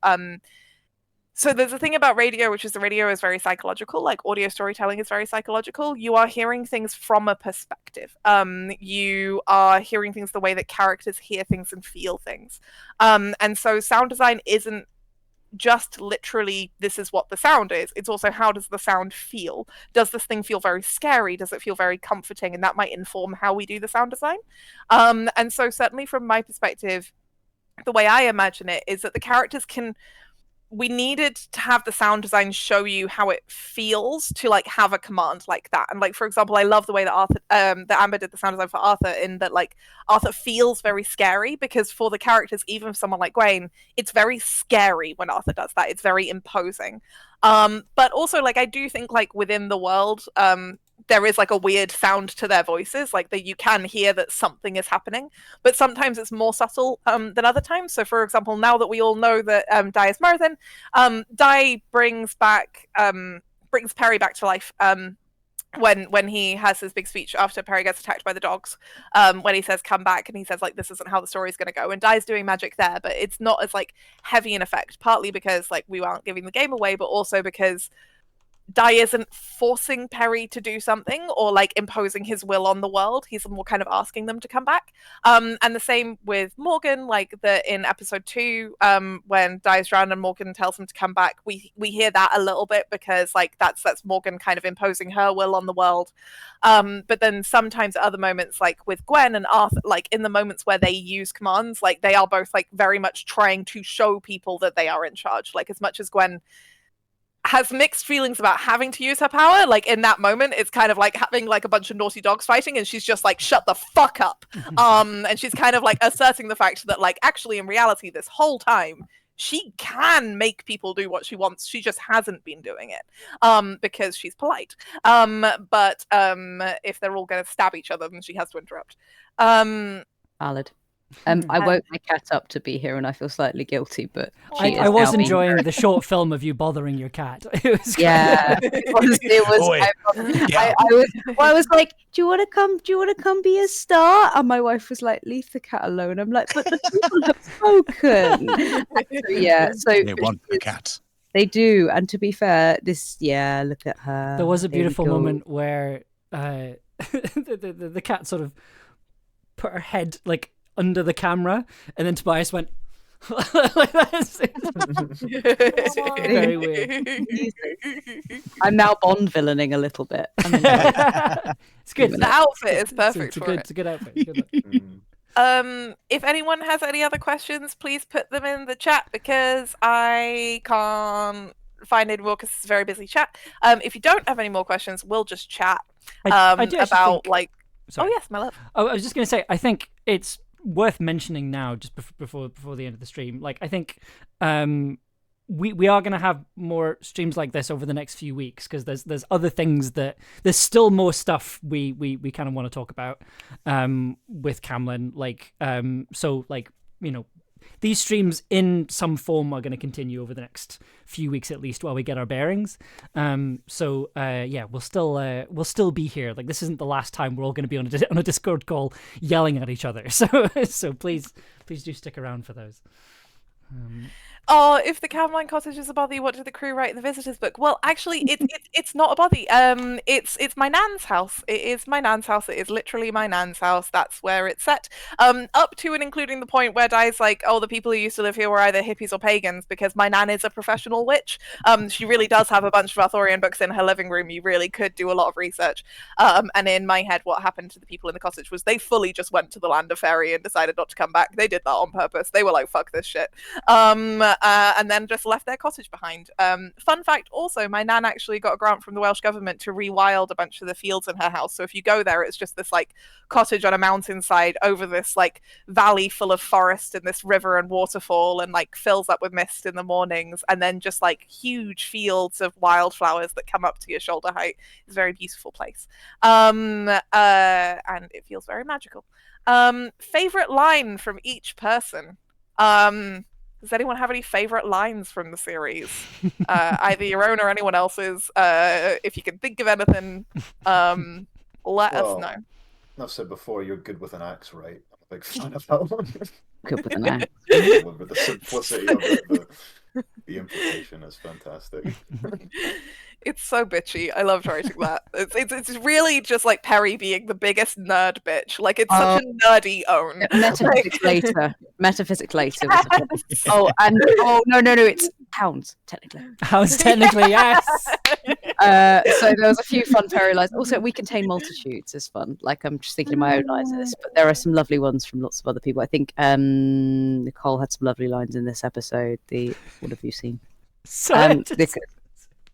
There were some Gwen lines that I really enjoyed.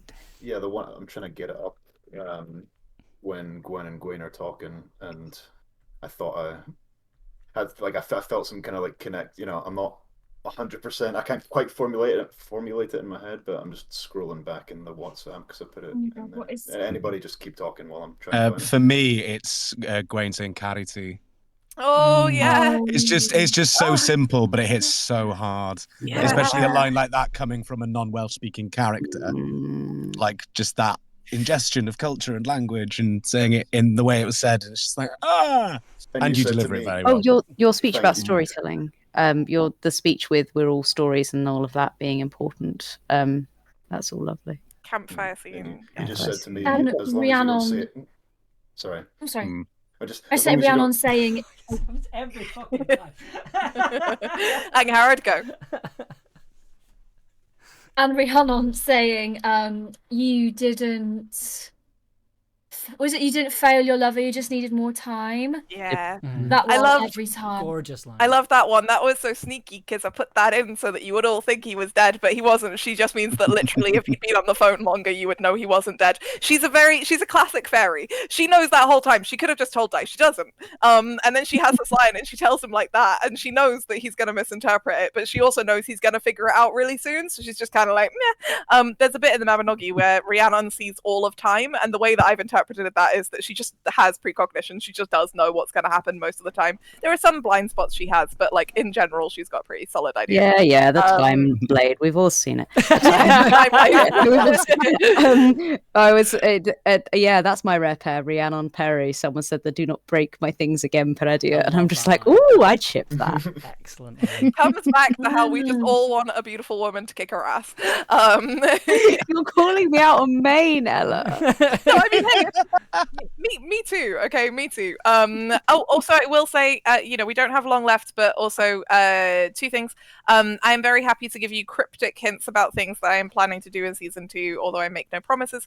Also, with Carrie T, that was like fun behind the scenes fact. Was that when we were directing that scene and talking about that scene, we agreed that that was both the first time that Gwaine had said "I love you" to Di, and also the first time that Gwaine had bothered to speak Welsh to Di, which is why it means a lot to Di for 2 different reasons. We also did a thing. Question.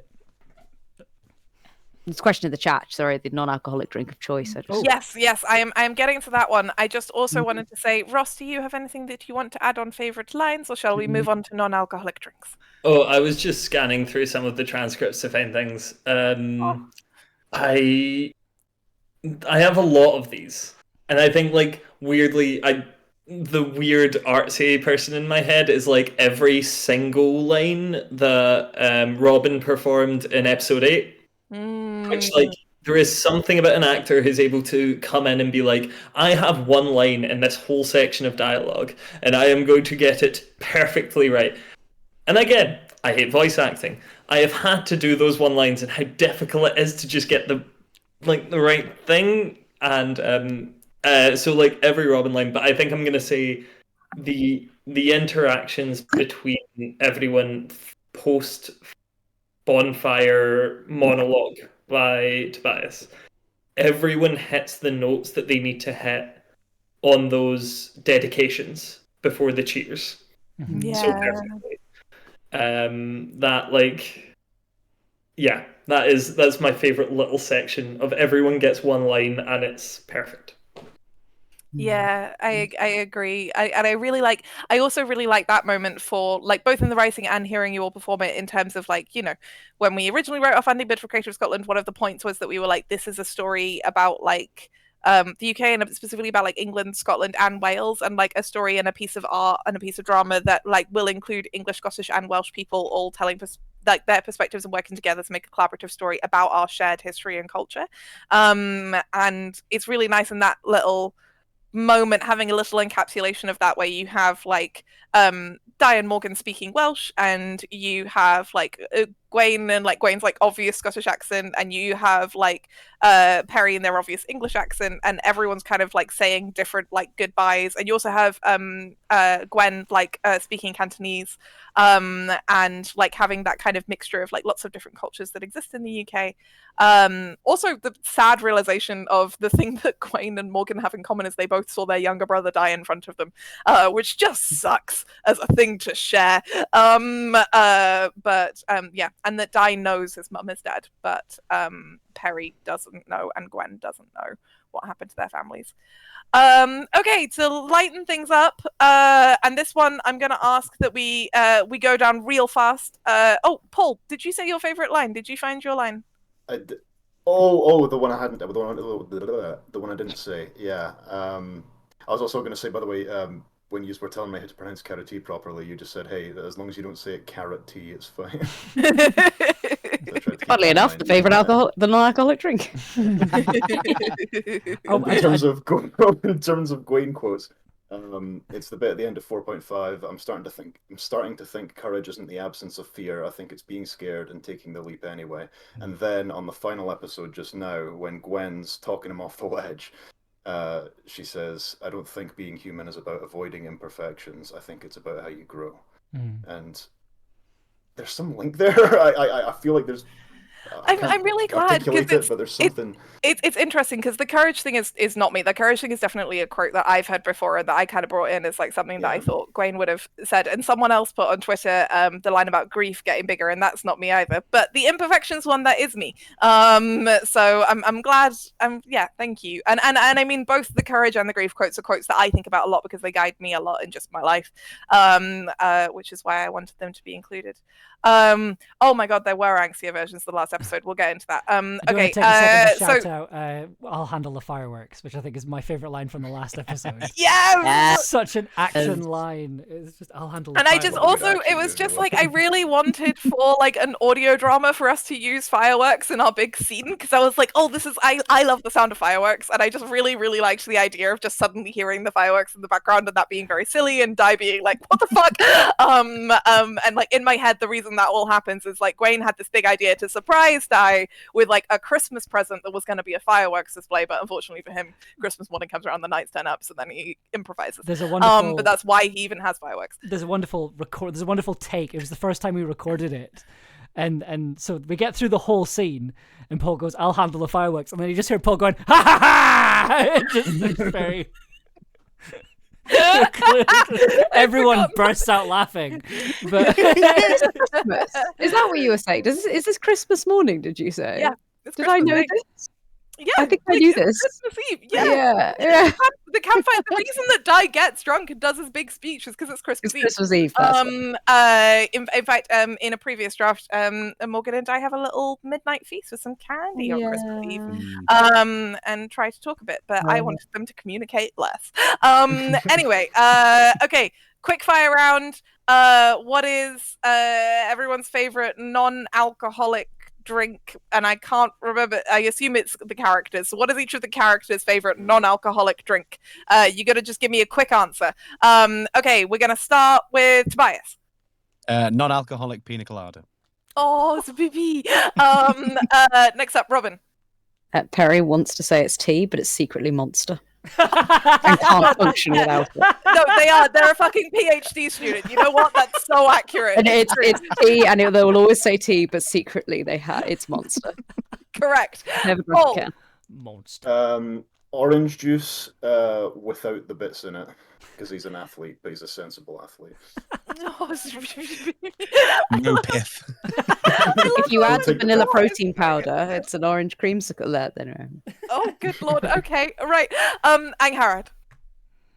Instant coffee. Oh yeah. You're absolutely right. You're so right. You all know these characters so well. It's always really fun for me when we do these moments, and I'm like, oh, you know them. I agree with you. You don't say things that I really disagree with, and it's great. My nan lives in a magic forest. Yes, I will take no further questions on that. And then bleep, bleep, bleep, bleep, bleep. We had a few questions, didn't we? Is there a creature or being from Welsh folklore that you'd love to include in the next series? Yes. An Avank is definitely going to show up in the next series, which I am looking forward to. I also, if we did do a live show, I have a joke that I really want to make about Garagath Anon, with Morgan and Di both being painfully bisexual. So I would love to reference them, but I'm not sure that I would actually properly write them in. But I have a pretty clear idea of what the Avank episode is going to be about. Beep, beep, beep, beep, beep, beep, beep. Other questions. Ella, were there angstier versions of the last episode? Yes. So like there were definitely versions where like Morgan and Di had a much bigger argument that did not end as well. I considered the possibility of killing Gwaine. Didn't, but considered it. This is the first I'm hearing of it. I mean, how many times is this boy gonna die? It was like, you know, or letting him get recaptured, and like, or letting like Arthur compel him, because I thought that would also be kind of sad. Like if like Di creates the shield, but then like Gwaine's on one side and Gwaine's like fully brainwashed, and then Di has to like know that Gwaine is like trying to break out of it but can't. Like that would be kind of sad. But a lot of it has kind of remained broadly the same. Like a Perry Gwaine battle with "You're better than this. You can shake him off. I believe in you." Yeah, well, like this is the whole thing, right? It's over, Gwaine. I have the high ground.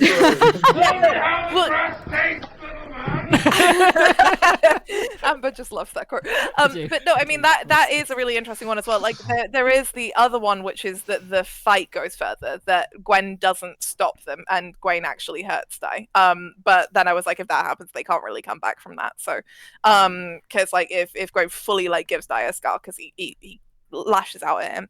And there's a version where Gwen goes to lash out at Di, Perry protects him, but the problem is that actually, in terms of the like top trumps of power stuff within the world, Gwen can beat Perry like easy. And Gwen knows that, and Perry knows that, and Perry knows that essentially in that fight, Perry needs to buy Di time to leave rather than like actually stop it. And so like there's another version of that scene where Gwen doesn't stop him. Gwen beats the shit out of Perry, and Di just runs away and has to deal with the fact that Gwen just beat the shit out of one of his really good friends, and also he's really scared of him. But that was really horrible, and also I don't think that Gwen would actually do that. I think Gwen is just in that position of sometimes when people are angry, especially people who've been raised as boys, they don't know what to do with their feelings, and they just want to kind of like scare someone. They don't really want to actually hurt people. They just want to kind of like get it out. And I think that Gwen accurately kind of sees that Gwen is about to do something that he's going to really, really, really regret. And I was talking to a friend of mine about this. Like, Gwen wouldn't use her compulsion power on anyone without very, very good reason, and part of the reason she uses it is to protect Gwen from himself. Because the person who says Gwen is scared, yeah, for sure, he is scared. Like the whole thing in the series is that like there's issues of consent, especially for Gwen, and Gwen's problem is that like it was much easier for Perry to escape the Knights because Peredir is quite an obscure Arthurian character, and within Arthur's court, it's not even in like the top or second or third echelon. Like he's just like he's a guy who's in the court of King Arthur, but there's like 50 people in the court of King Arthur. So when Perry wants to leave, Perry doesn't have like a very direct connection to Arthur's story, and so kind of can just be somewhere else because like I mean they're even from a different tradition. They're from the Welsh tradition. The problem with Gawain is in the Arthurian cycle, Gawain is Arthur's cousin. Gawain is Arthur's left-hand man. Gawain is like he's the best man. He is Arthur's right-hand man. And so like I switched from left to right, but Gawain is like the person that Arthur has. And so in terms of Arthur's compulsion, the most powerful compulsion he has is over Gawain. Gawain is the person who is most brainwashed. And it really sucks for Gawain because basically pre-apocalypse, Gawain was like the kind of popular center of attention. Everyone loved him. He's captain of the rugby team, like all this stuff. And Arthur was this kind of annoying bit of a shithead, but like, you know, you put up with him. And then post-apocalypse, Arthur is this like English rich guy who suddenly realizes that he can just tell Gawain to do whatever the fuck he wants, including just let him beat the shit out of him, and Gawain has to do it. And Gawain's furious and humiliated, and that only gets worse when they find Di, and then Gawain also can't protect Di because he's like completely like bound by this compulsion. So it's much, much, much, much, much harder for Gawain to escape. And so when Gawain then finds out that maybe this whole time what he thought was freedom and what he thought was free will after 9 months, after nearly a year, actually the whole time was just him being controlled by Di, who wanted him to be someone else, and just someone else is pulling the puppet strings now, is really, really scary. And he lashes out partly in self-defense and partly because I think he wants to prove to himself that like he can still make choices that Di wouldn't want him to make. But also Gwen can see that like at the end of the day, Gawain hurting Di or scaring everyone or hurting Perry Gawain would massively regret that. He sacrificed so much to be here and to try and do this and to try and make peace, and he's trying so fucking hard. So she stops him before he does something he'll regret. Oh, that was a long one. Sorry. Comments, questions. I was going to say Perry and gender is curious. Yeah. I think there's a lot of interesting things about a non-binary knight and about what that means and about what that means in terms of dynamics. And I think there's a lot of very interesting things at play there. What it means to be a brotherhood, and it depends. We don't go into Perry's natal sex. We don't talk about that, but I think there's a lot of either way, the feminine will be ignored, and whether or not that's a biological or a gender construct, I think it's absolutely fascinating. And it's that thing of we're not transphobic, but we are misogynists, and it's that's the choice you're making. And I think there's some interesting stuff there. I think for me, like a lot of like the knights and the way that they react to Perry and everyone else is that they are all quite bigoted, Arthur in particular, but they are doing the thing that especially like rich white English cishet people do, where like your marginalization is not a problem when it's convenient for them. So when it's convenient for them for Perry to be a boy, regardless of whatever their gender actually is, Perry is a boy. They don't have to be transphobic because they're like, well, it's convenient for us for them to be here. But if it wasn't convenient for them for Perry to be here, then they would immediately like rescind that privilege. And I think it's like, for me, it's something that I'm writing from the perspective of being like a white person in the queer community, which has a lot of racism in it, for example. And the way that like often white queer people will be in quite dangerous spaces and homophobic spaces, believing that they are safer because they're kind of on the side of the white people. But actually what you always have to remember is that if someone is willing to rescind the rights of any human being, they will be willing to rescind your rights too. And you really can't accept any exclusionism and any bigotry. And that's like really the nice thing. And of course like Perry won't and doesn't, and that's obviously a big part of why they leave, as well as the fact that just like, it is transphobia that the knights will only accept the gender that they assign to Perry, because the gender they assign to Perry is the one that works for them, and Perry is non-binary. Perry is not a man, and that's frustrating for them. Did Gwaine escape his story, or did the shield protect him? A bit of both. So Gwaine pursuing the Green Knight was Gwaine realizing that Sir Gawaine's most famous story is not actually connected to King Arthur. So that was like essentially what gave him the life raft that let him escape. But then the shield right now is protecting him. So like, if the shield didn't exist and Arthur tried to compel Gwaine, Arthur would succeed and Gwaine would do whatever Arthur told him to do, including hurt his friends, which is very scary means for rolling Gwaine. at disadvantage. Yes, yeah, basically. So yeah, that's a bit stressful, and that's going to be one of the things that if we get to make a season 2, we need to deal with, because obviously we've left the end of the series with like the gang is still being under siege, and Dai doesn't really know how he made the shield, so he doesn't know how to control it or make it last or stop it from failing or anything. So they're all just kind of bluffing and like, yeah, this is definitely going to stay and work. And it's fine. So Dai's just gonna need to teach himself how to do magic, I guess. Did Gwen have effect because he wanted to stop? Gwen had effect because she was inside the shield, so the shield wasn't blocking her. But it was definitely also because he wanted to stop. She didn't. I think in that moment it was not so much like the scary Arthur level of compulsion of like Arthur taking your free will away so much that you would let him do something that you don't want to do.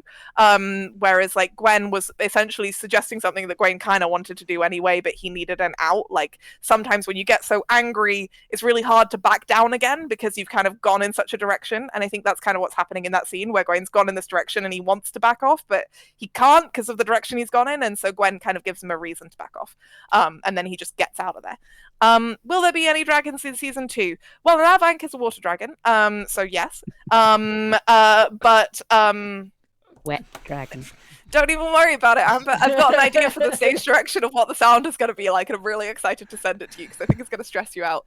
Like a gurgle or wet bubbles. It's all just bubbles.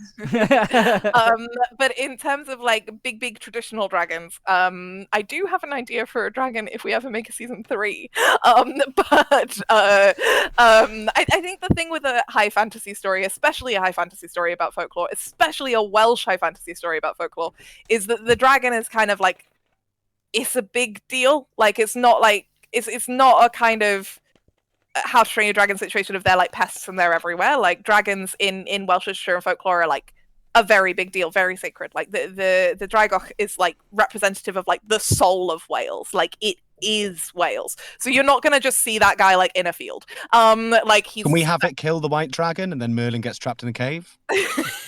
I mean, like, this is the whole thing. So actually, fun fact, I originally wrote like a little news montage because there is a bit in Clydach Revelis where they say that the center point of England, like just geographically, is Oxford, and that the white dragon and red dragon emerge and are fighting each other, and that to tempt them in, the I think it's Revelis has to like turn them into pigs and then get them drunk on mead and then bury them back under the ground again. So now we've just got these shapeshifted pigs who one day will re-emerge as dragons and be fighting. And so what happens when the Camlann apocalypse happens is these 2 dragons just turn up and just fucking level Oxford, and then piss off. Anyway, would you be willing to trade dragon for a musical episode, Amber? I'd rather do the dragon. Oh, we can now reveal that we kept calling the dungeon Merlin's Cave, so we kept sending Paul off to Merlin's Cave. I actually have a thing from when I was an undergrad, when I was 19, which is that I find the Merlin Cave really funny because it feels like the writer. So some writers, instead of deleting stuff, you cut and paste it into a document because you don't want to kill your darlings. And I think that the Merlin Cave is just basically the storyteller being like, well, I can't kill Merlin because I love him so much and I want him to come back one day. But I also, it's a really big plot hole if he can come back, because otherwise why does Camlann happen? Like, why does Arthur die? Because he's got an all-powerful wizard on his side. I know, he's sealed in a magical cave where he can't die. And so now I've got this like running joke, which is like all of the various characters that I would put into the Merlin Cave, you know, like Wash from Firefly in the Merlin Cave, didn't really die, just in the Merlin Cave. Like Carmilla, like in the Merlin Cave. Like there's just like this whole group of like zany characters in the Merlin Cave forever, just chilling with Merlin, who is presumably immortal and all-powerful magical person. So I guess he just made himself like a condo in there, and it's just like, yeah, made a Pokeball. Like Merlin just has his Pokeball, and you're all like, oh, little Merlin like zone. Merlin's Cave. Merlin, I choose you. We love Merlin. We love the Merlin Cave. The question on everyone's lips: will the pig return? So, I mean, Toktroith is an ambulatory monster. Actually, specifically, what happens at the end of Keylog Ogolwyn is he jumps into the Irish Sea and swims to Ireland, which I think is really funny. So probably he is still in Ireland. So he will only turn up if we get an Irish writer to write an Irish thing for us. And so he's just going around. They didn't even get the comb out of his spines, and he's going to be dripping poison all over the place. Did you know what's so funny is they actually specify that in the story. Again, Keylog Ogolwyn is on purpose supposed to be funny. It is a joke written by medieval Welsh writers about how stupid like Arthurian fairy tales are. But so for example, in the Four Branches, there's a whole thing where Bran is a giant and like walks across the Irish Sea because he can shapeshift from being like a giant man who's like 10 foot tall to being like hundreds of feet tall. So he just makes himself hundreds of feet tall, and basically it's because he finds out that the King of Ireland has been abusing his sister, and he's like, well, fuck that. Walks from Wales to Ireland, picks up the castle that the King of Ireland is in, gets his sister, puts her on his shoulder, says, fuck you, man, and goes back to Wales. But then, like, in Keylog Ogolwyn, they very specifically specify that the giant pig isn't quite tall enough to walk, so it does paddle, like, it jumps in and splashes, and then it just kind of doggy paddles to Ireland, and I think that's really funny. Each character's chosen... I'm going to say, so we're after 10 o'clock now, so I think we are going to have to I wrap beg your up. pardon. No, it's okay. It's just I'm very aware. Can we find out what everyone's Pokemon is, though? Just sure, last question, Pokemon. Thank you. Okay, some of you probably don't know Pokemon. I'm gonna say Akara doesn't know Pokemon. Yeah, there we go. Don't worry. I was gonna say Pikachu, and I can't tell you why. It's a very secret reason, and the reason is that it's the only one that I know. I mean, it kind of makes sense. It's the thing of Pikachu can't really explain and cooperate the emotions. So it's the thing of whenever Pikachu gets angry, it's like a lightning bolt. I feel that is very Morgan. There's an argument that Morgan is an engineer. Yeah. There's nothing wrong with having an electric type, although you are water. So maybe like I don't know, what's that water electric type that I always forget? It's fish. Oh, it's on the tip of my tongue. I was going to say it's not Magikarp, is it? No, but a Gyarados would be strong. No, I know what you mean. The water electric type. It's the one with the little dangly like things. Yeah, he's so cute. I can't remember his name either. Anyway, Garrett, I appreciate that you're nodding. Just like, I think for me, Morgan's along the lines of probably like a Glaceon as well. Chincho, thank you. Yes, and Lantern is the evolution. Yes, thank you very much for the Cry Encrypted and Luna Wanderer 17. Okay, next up, Robin, Perry's chosen Pokemon. I don't know why, but Scyther and Abra came to mind, and maybe Hitmonlee. I think I'd have a team, a combination. Accurate. There's something about bug types, psychic types, and fighing types. Somebody said Lantern. I'm like, oh, okay. I mean, yeah, that's the evolution. I don't know. You leave it with me. Maybe we'll put it on the Camlann socials. We'll do the Pokemon teams for each character. Don't tempt me. Mine will only be Gen 1s. Amber's wife has been through so much already. Okay. Can I have a Blaziken for reasons? You can have a Blaziken for reasons. Tobias, dice Pokemon. It would be 3 combined into 1 somehow because I can't decide. I think it would be a combination of Cyndaquil. Yes, I was thinking Cyndaquil for Dyke. On fires, Mudkip for the pure innocence, and Sentret for the curiosity and standing on tail. I think it'd be a weird combination of those 3 merged into 1. Strong. That's so cute. Oh my god, I'm so there for Dai having Sentret, especially. Also, Gela would so be Houndoom, absolutely for sure, agreed. Oh my god, Morgan would also absolutely have Absol because of the whole thing of it, like everyone hating it because they think it's a sign of disaster, but actually it's there to warn people about disaster, and everyone hates Morgan because they think that she makes bad things happen, but actually she wants them. Oh, I'd hate myself if I didn't say this either. Silver is the best game. No, it isn't. Oh my god, We're Emerald. not having this discussion here. We're ending the stream. We're not getting into Paul, what do you think Wayne's Pokemon would be? This came up in the group chat. All of my Pokemon knowledge is through osmosis because I've never actually played the games. But I do know, I'm pretty sure the sportiest Pokemon is Cinderace, right? The football one. That is a pretty sporty Pokemon, yeah, for sure. Like, so I I guess see that would be one. I don't know what the other 2 would be. I'll take you guys' suggestions. Lucario, I think, would be a good one. Lucario is If definitely someone very said Scyther is Gwaine vibes. I mean, if you're big green and have knives for hands, yeah, absolutely. Yeah. There is also definitely one, but I think it's quite goofy, but it does have an axe in its head, so like, you know. But yeah, okay, great. Amazing. Has Harad been Googling some? No. Can I just really quickly say this reminds me of something that makes me laugh all the time is when on day 2 Ella just like took me to one side and was like, I'm really sorry, I feel like we isolate you by being too odd. And I was like, no, you are actually all like very cool people, and I feel very like lucky to have to hang out with you all.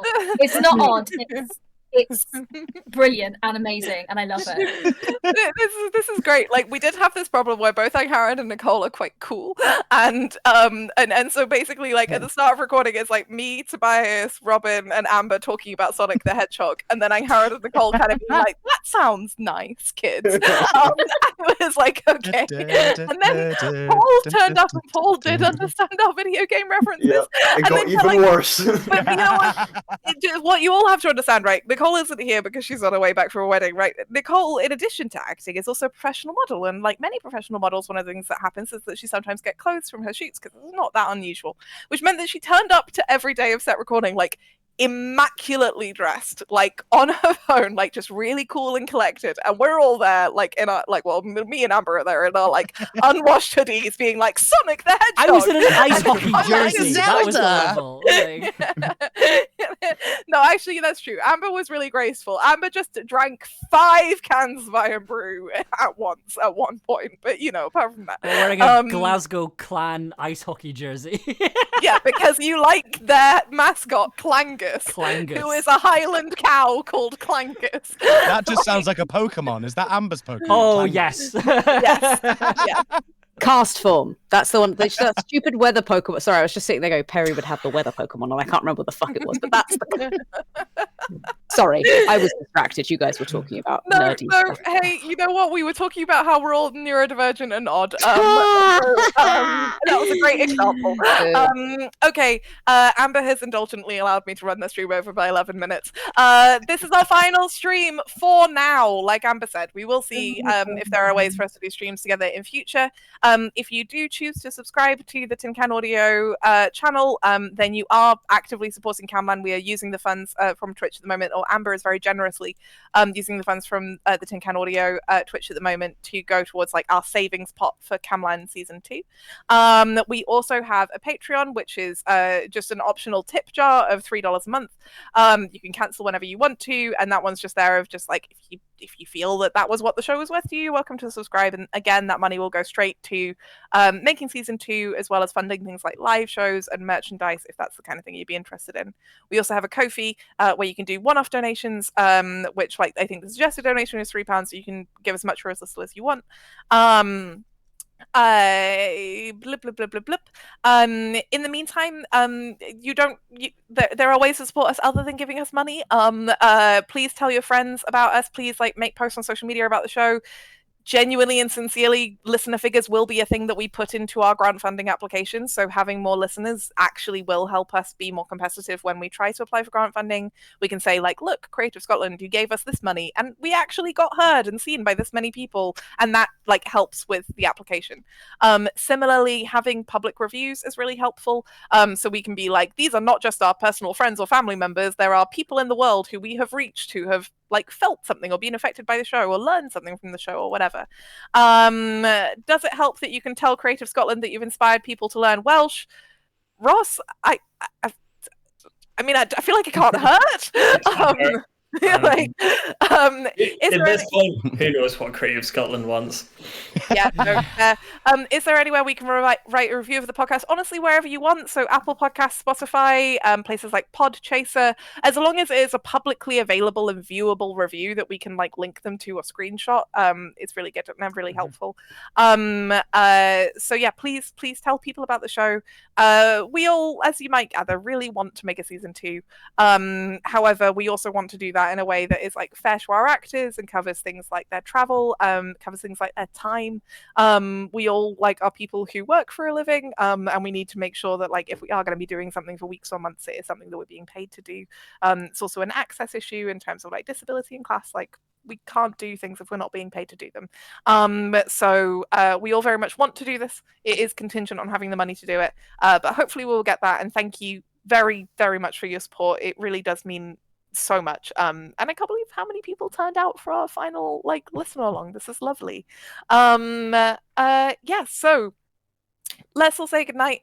So for the last time for now, tell us who you are, what you do for Camlann, and where we can find you on the internet if we want to find out about your future projects. Starting with Tobias. I'm Tobias. I played Di in Camlann, and hopefully will again. On Twitter, I am capital T, capital W, Etherburn, T Weatherburn. On Instagram, Tobias_Weatherburn. Took me to the last stream to remember my socials.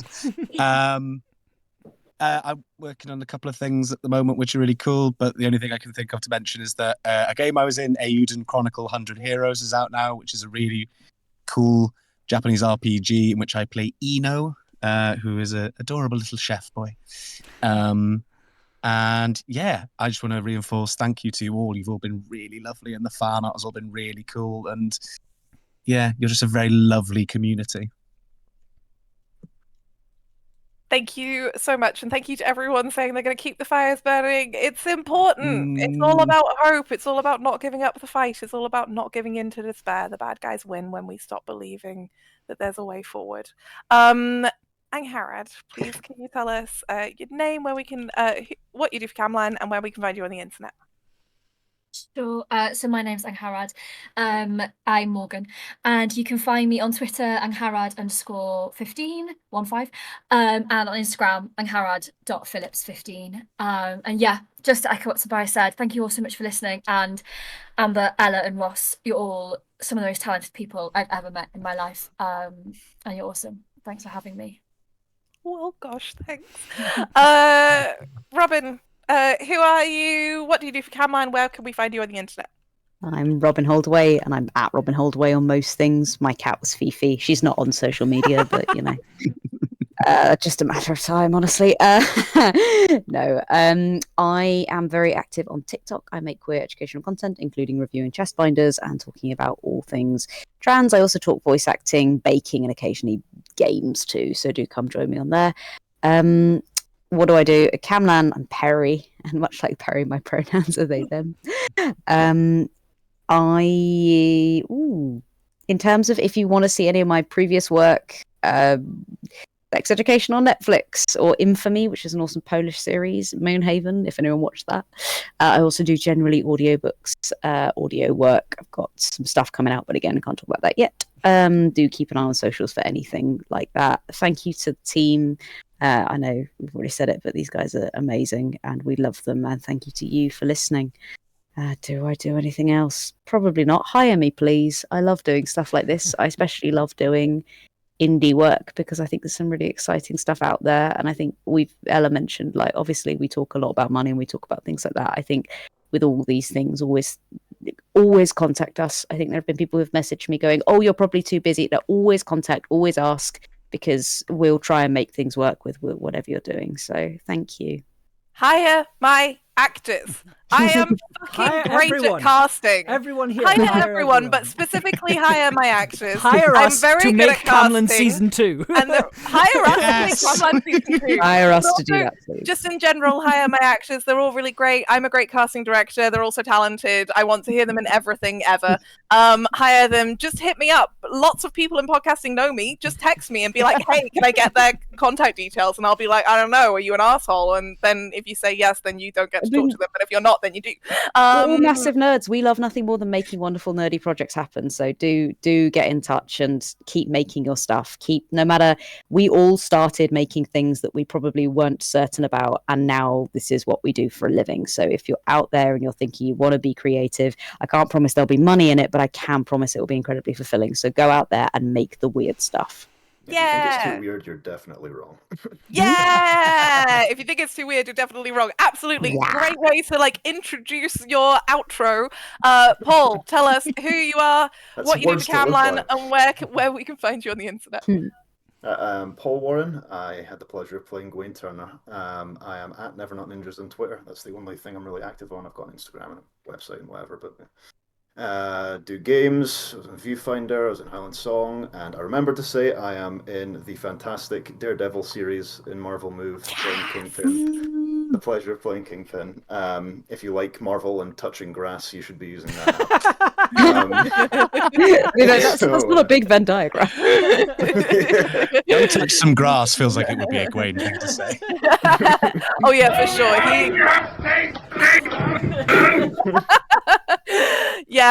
Hey, listen. He doesn't have Someone's a lot having of a meltdown realizing that you're Kingpin. Yeah, no, I know. It's pretty wild. So, fun fact, I actually direct all of Marvel Move. It's great. It's a free app that you can download. You can get a free trial for a month. After that, the Marvel Move bit you do have to pay for, but there's also a thing called Zombies Run. But if you want to hear Paul being Kingpin, the whole Daredevil series, almost the whole Daredevil series is out now. So just download it, get the free trial, cancel after a month if you want to, and then that way you've spent no money. And you can hear him being Kingpin. He's fucking great as Kingpin. When he came in and he had his lovely sweet Scottish accent, was being all polite, all the other American actors were like, "Oh, this guy seems nice." And then we did the actual scene, and literally all the Americans did a double take, and I had to take 5 minutes just for all the Americans to get over how they felt about how good Paul was. So do check it out. It's really cool. Oh, you've been a Zombies Run player? Yeah, I'm head of production there. I direct everything. Check that out too. Anyway, Ross, who are you? Where can we find you on the internet? What do you do for Camlann? Hi, I'm Ross. I'm production manager on Camlann. I do where can you find me on the internet? Ross D. McFarlane poetry generally everywhere. Twitter and Instagram largely. This has been the thing for the last year. I've largely been working on, and there's some fun stuff hopefully coming very soon, but cannot confirm as of yet. I think we could talk about the thing. Okay. Yeah, we're currently putting in funding for the Tower Part 4. We're currently currently putting in the funding application for the Tower Part 4. Yeah. Whether or not if that means nothing to you, the Tower is my favorite audio drama series, and now I get to work on it. Largely because of Camlann. Thank you. It's Ella. very good. It's so good. It's fucking brilliant. And so is Folklore. Yes. I was going to say, I have not promoted my old stuff so much on these streams, but I did create a series with BB June, Sid Briscoe, and the wonderful Amber called Folklore. It is queer horror set in Glasgow. It is an anthology series. If you like it horror, if you like extremely weird, deep, abstract, experimental horror writing, largely in poetry, check out Folklore. It's on all your podcast apps. It fucking rules. It is a visceral queer experience. It's a visceral queer Scottish experience. It is rad as hell. If you like Camlann, I think you will like Folklore. Also, a very Good job. It will hurt you for sure. A really lovely thing that also came out of making Camlann, which we haven't mentioned, is that me and Ross and Amber got to work together, and now I don't want to work with anyone else forever because they're just perfect, and we're literally a super team. And I think that we can do anything together. So we've got meetings coming up. Meetings. Camlann, we will. Okay. I'm Ella Watts. My pronouns are she, her. If you want to find me on the internet, I'm at GEJ Watts. I created Camlann. I wrote and directed it. You can find a bunch of stuff I made. I made a show called Doctor Who Redacted. I made a show called Eliza, a Robot Story. I directed an audiobook of The Woman in Black. I am currently head of production for Marvel Move and Zombies Run, where I direct everything that we make. So that includes like a Daredevil series, an X-Men series, Doctor Strange, Scarlet Witch, Thor and Loki, Hulk, and a bunch of new stuff that is going to be coming out in a bit. Yes, I did do Eliza. I was the director and producer of Eliza. So thank you very much. I'm glad you liked it. So yeah, I check it out. I like audio drama. That's my whole thing. All right, Amber, would you like control of your stream again? Hello. Hello, I'm here. This is I'm Amber. My pronouns are they, them. I'm very tired. You can probably tell. Do I have anything to? Because now that Camlann's over, my brain's like, well, now there's nothing. It's like, no, that's not true. No, there's like What the Trans. Yes, I'm now the podcast editor for What the Trans, and that comes out. The UK version comes out every 2 weeks. That's the bit that I'm working on. I have a thing coming out this month. I have a documentary coming out this month as part of Queer AF's Trans Plus History Week, which starts today. It's like a bunch of articles and events, and also there's a series of podcasts coming out from May 16th. I've basically made a short audio documentary about how synthesizers are transgender, and that's coming out very soon, and I'll be talking about it on here as well. I'll be doing a behind the scenes stream. Speaking of, on Wednesday we'll be going behind the scenes of the music of episode 9. I'll be talking a lot about our incredible violinist Alyssa Catterall, who basically came into the studio and I went, I don't have any music left in me, can you fix this? And she then proceeded to transform the music that I'd written for episode 9. And then after that, we'll be talking about the sound design. We'll be going into the sound design and how episode 9 was made. A lot happens in episode 9. There's a lot to talk about, but I'm excited to talk about it all the same. Otherwise, we'll be back doing something along these lines. Like, I really want to have more conversation, more streams like this where people are on chatting. And then soundtrack being made available. That'll hopefully be the end of this month, start of next month. I'll be putting the soundtrack album out. That's the next thing I have on my list of things to do, is to remaster the music and put it into an album. But yeah, in the meantime, it has been a joy having all of you on stream every second Monday to talk about Camlann. It has been wonderful. And thank you everybody for coming along to these streams. And again, it's always a worry when I invite people on to streams, because I'm like, nobody's going to show up. But so it's nice to have had people here. Also as well, yes, sorry, one final shout out about the survey. There's a link in the chat for it just now about podcast communities. Please do fill that out. It's geared specifically towards Camlann. It was literally made for you. But yeah, my survey was made for me. Just holding a piece of paper. This is my survey. It was made for me. I don't really know how to wrap this up, because it feels. I mean, I want to. Thank you, Ella. Thank you for making the thing. We'll be back soon. Hopefully, we'll be back soon in some form. But in the meantime, keep the fires burning. Please keep listening to Camlann. Please keep telling people about it, and we will hopefully see you very soon. So enjoy the rest of your Monday. Enjoy the rest of your week, and trying to find the screen. Good night.